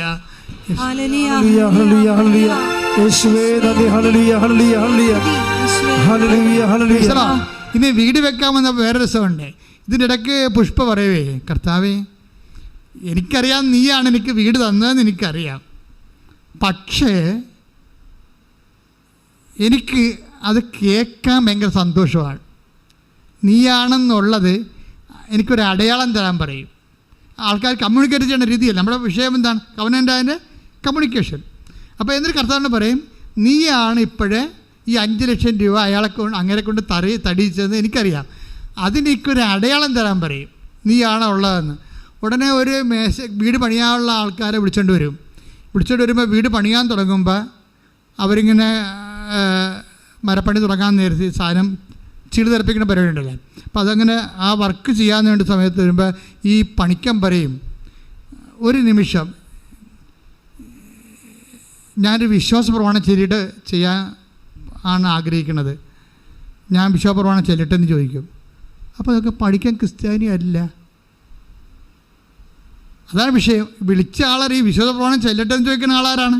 He's not a Christian. അതൊരു അടയാളമാണ്. എന്ന് വെച്ച് കഴിഞ്ഞാൽ ഞാൻ തന്നെയാണ് നിന്നെക്കൊണ്ട് ഈ വീട് ചെയ്യിക്കണമെന്ന് അടയാളം ചോദിച്ചപ്പോൾ അടയാളം കൊടുക്കുന്നതാണ്. അപ്പോൾ ദൈവത്തിൻ്റെയൊക്കെ ഒരു രീതി എന്ന് അതായത് ഇപ്പോൾ ഈ ദൈവത്തെക്കുറിച്ചൊക്കെ ചില ആൾക്കാർ സംസാരിക്കണില്ലേ, ദൈവം ഇല്ല എന്നൊക്കെ പറയാം. അവർ ശരിക്കും പറഞ്ഞാൽ അത് ബൈബിൾ വരെ പറയണ വിഡ്ഢിയാന്മാരെന്നാ. എന്താ കാര്യം? അവർക്ക് പ്രാർത്ഥിച്ച അനുഭവമില്ലല്ലോ. അതായത് പ്രാർത്ഥിച്ച് ദൈവത്തോട് ഇടപെട്ടു അനുഭവമുള്ളവർക്ക് ആയിരക്കണക്കിന് അനുഭവങ്ങളാണ് ഉള്ളത്. അവർ ദൈവത്തിന് വേണ്ടി ജീവിക്കാനും മരിക്കാനും തയ്യാറാണ്. അപ്പം അത് എന്താ ഞാൻ പറഞ്ഞതിൻ്റെ അർത്ഥം എന്ന് വെച്ച് കഴിഞ്ഞാൽ അതായത് ഈ ഒരു ജീവിതം ഉടമ്പടി വഴി ദൈവത്തിൻ്റെ കൂടെയുള്ള ഉഭയകക്ഷിയായിട്ടുള്ള ഒരു ജീവിതം, അത് ഒരു വിഷയത്തിൽ നിങ്ങൾ ഉറപ്പിച്ച് നിർത്തരുത്, വ്യക്തിയിലാണ് ഉറപ്പിച്ച് നിർത്തേണ്ടത്. പിടികിട്ടിയ നിങ്ങളത്തെ വിഷയം, ഒരു ജോലി, അല്ലെങ്കിൽ നിങ്ങളുടെ വിദേശ യാത്ര, അല്ലെങ്കിൽ നിങ്ങളുടെ വിവാഹം, അപ്പം അത് കഴിയുമ്പോൾ നിങ്ങൾ ഉഴപ്പും. പക്ഷെ അതല്ല ഉടമ്പടി. ഉടമ്പടി എന്ന് പറയുന്നത് വ്യക്തിയെയാണ് നിങ്ങൾ ഉറപ്പിച്ച് നിർത്തേണ്ടത്. കാര്യം ഞാനൊരു വ്യക്തി, ദൈവം ഒരു വ്യക്തി.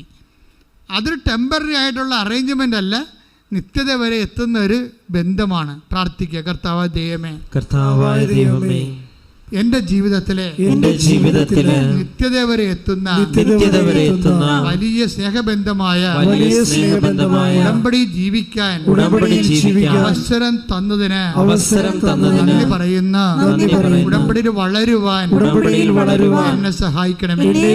ശ്രദ്ധിക്കട്ടെ, ഹല്ലേലൂയ, ഹല്ലേലൂയ, ഹല്ലേലൂയ, യേശുവേ നന്ദി, ഹല്ലേലൂയ, ആരാധന, ഉടമ്പടി ഉടനടി പരിഹാരമേകും, ഉടമ്പടി പ്രാർത്ഥനയിൽ അമ്മ ഉടനടി പരിഹാരമേകും. അവൻ പറയുന്നത് ചെയ്തിടുകയും ജീവിതം ധന്യമായി തീർന്നിടും. Praise the Lord. എൻ്റെ പ്രിയപ്പെട്ടവരെ, രോഗസൗഖ്യ പ്രാർത്ഥനയിലേക്ക് നമ്മൾ പ്രവേശിക്കുകയാണ്.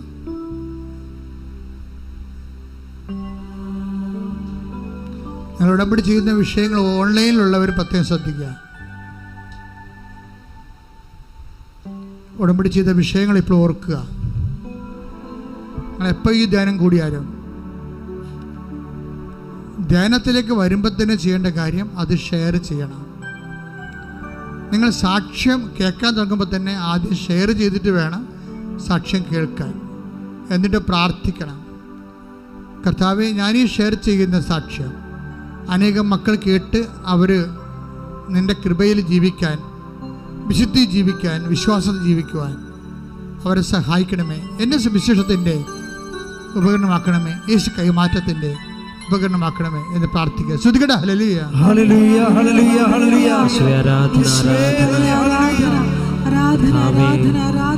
അങ്ങേറ്റു പറയുവാനുള്ള അഭിഷേകം ഞങ്ങൾക്ക് നൽകണമേ. ഞങ്ങളെ സാക്ഷികളാക്കി മാറ്റണമേ എന്ന് ഞങ്ങൾ പ്രാർത്ഥിക്കുന്നു. ഹല്ലേലൂയ ഹല്ലേലൂയ ആരാധന ആരാധന. പ്രാർത്ഥിക്കുമ്പോൾ എല്ലാ രോഗങ്ങളെയും അതുപോലെ ജീവിത പ്രശ്നങ്ങളെയും പരിശുദ്ധ അമ്മയുടെ മാധ്യസ്ഥത്തിലാണ് ഈശോയ്ക്ക് സമർപ്പിക്കുന്നത്. കൃപാസ്ഥാനത്താറെ ജീവനോടെ പ്രത്യക്ഷപ്പെട്ട പരിശുദ്ധ അമ്മയുടെ മാധ്യസ്ഥത്തിലാണ് ഈശോയ്ക്ക് സമർപ്പിക്കുന്നത്. അതുകൊണ്ട് തന്നെ ഈ വിഷയത്തിന് ദൈവിക തീരുമാനം ഉണ്ടാകേണ്ടത് ദൈവത്തിൻ്റെ കൂടി ഒരു ആവശ്യമാണ്. അമ്മ അത് നിങ്ങൾക്ക് വേണ്ടി മാധ്യസ്ഥം വഹിക്കുന്ന സമയമാണ്. അതുകൊണ്ട് തന്നെ പ്രത്യാശയോടെ അല്ല, ഉപരി ദൈവസ്നേഹത്തോടെ നമുക്ക് പ്രാർത്ഥനയിലേക്ക് വരാം. എല്ലാവരും ശ്രദ്ധിക്കട്ടെ. ഹല്ലേലൂയ ഹല്ലേലൂയ ഹല്ലേലൂയ ഹല്ലേലൂയ ഹല്ലേലൂയ ഹല്ലേലൂയ. എല്ലാവരും ഐശ്വര്യം ഒന്നും സാധ്യമല്ലാത്തവർ ഈശോ എല്ലാം സാധ്യമായി. ഈശോ നിനക്ക് സ്വസ്ഥവും നിനക്ക് സ്തുതിയും, നിനക്ക് ബഹുമാനവും നിനക്ക് ആരാധന അർപ്പിക്കും.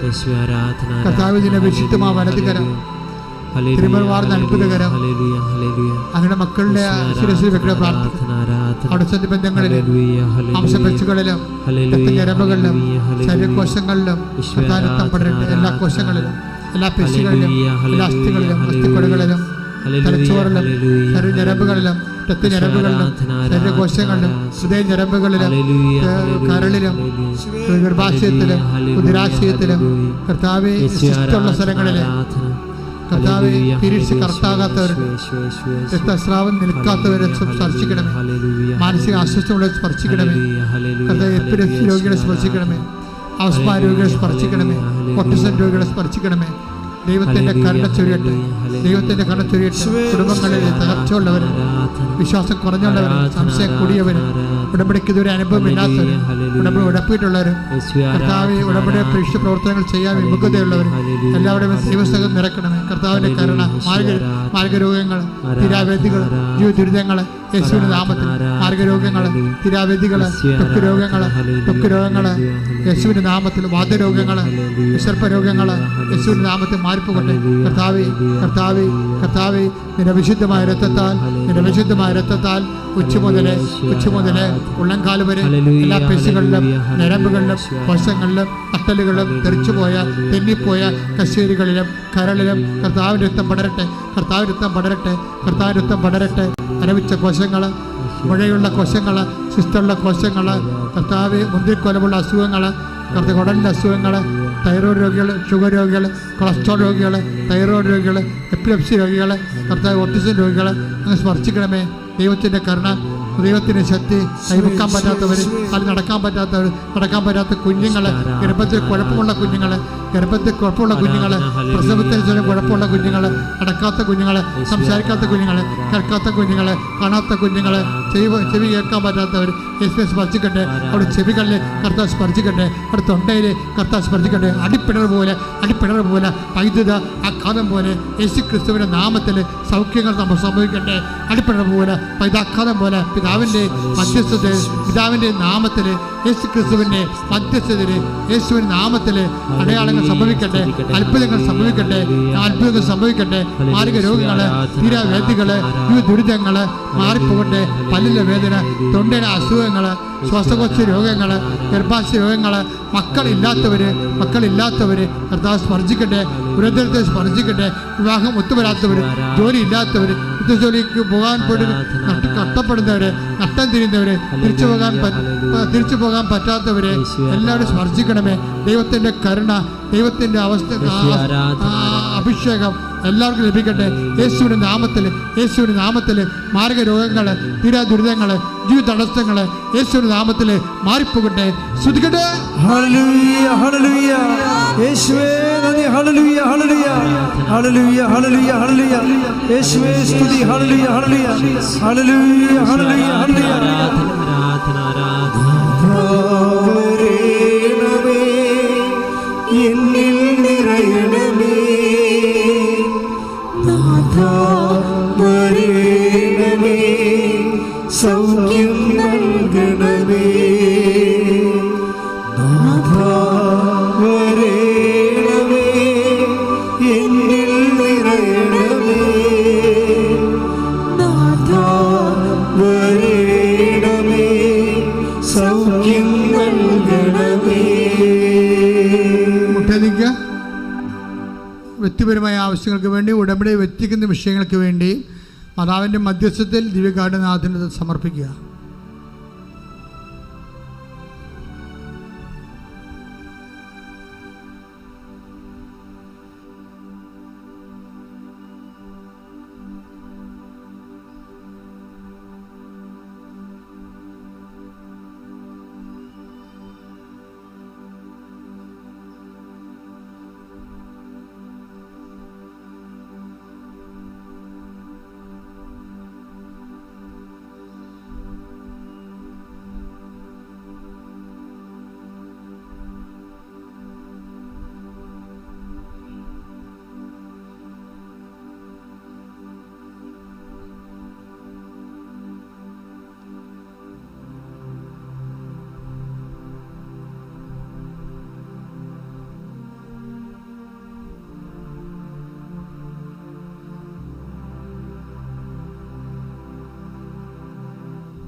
സമാപനാശീർവാദത്തിനായിട്ട് ശിരസ്തംഭിക്കുക.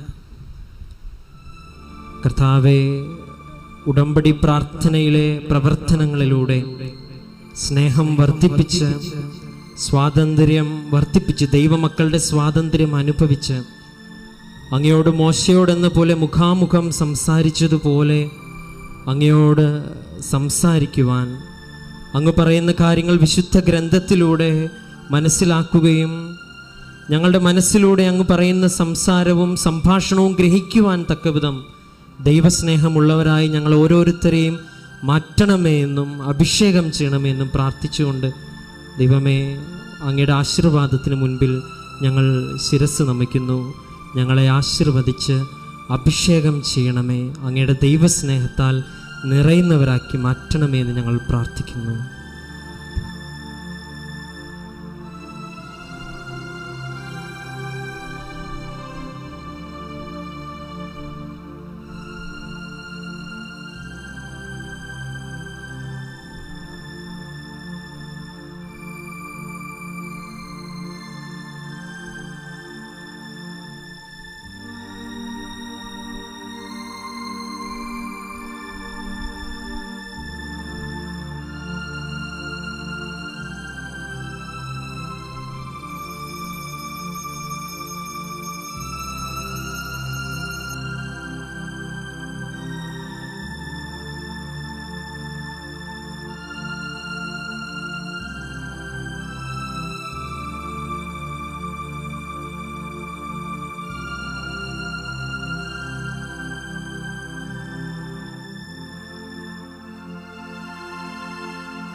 പരിശുദ്ധ പരമമാ ദിവ്യകാരുണ്യമേ,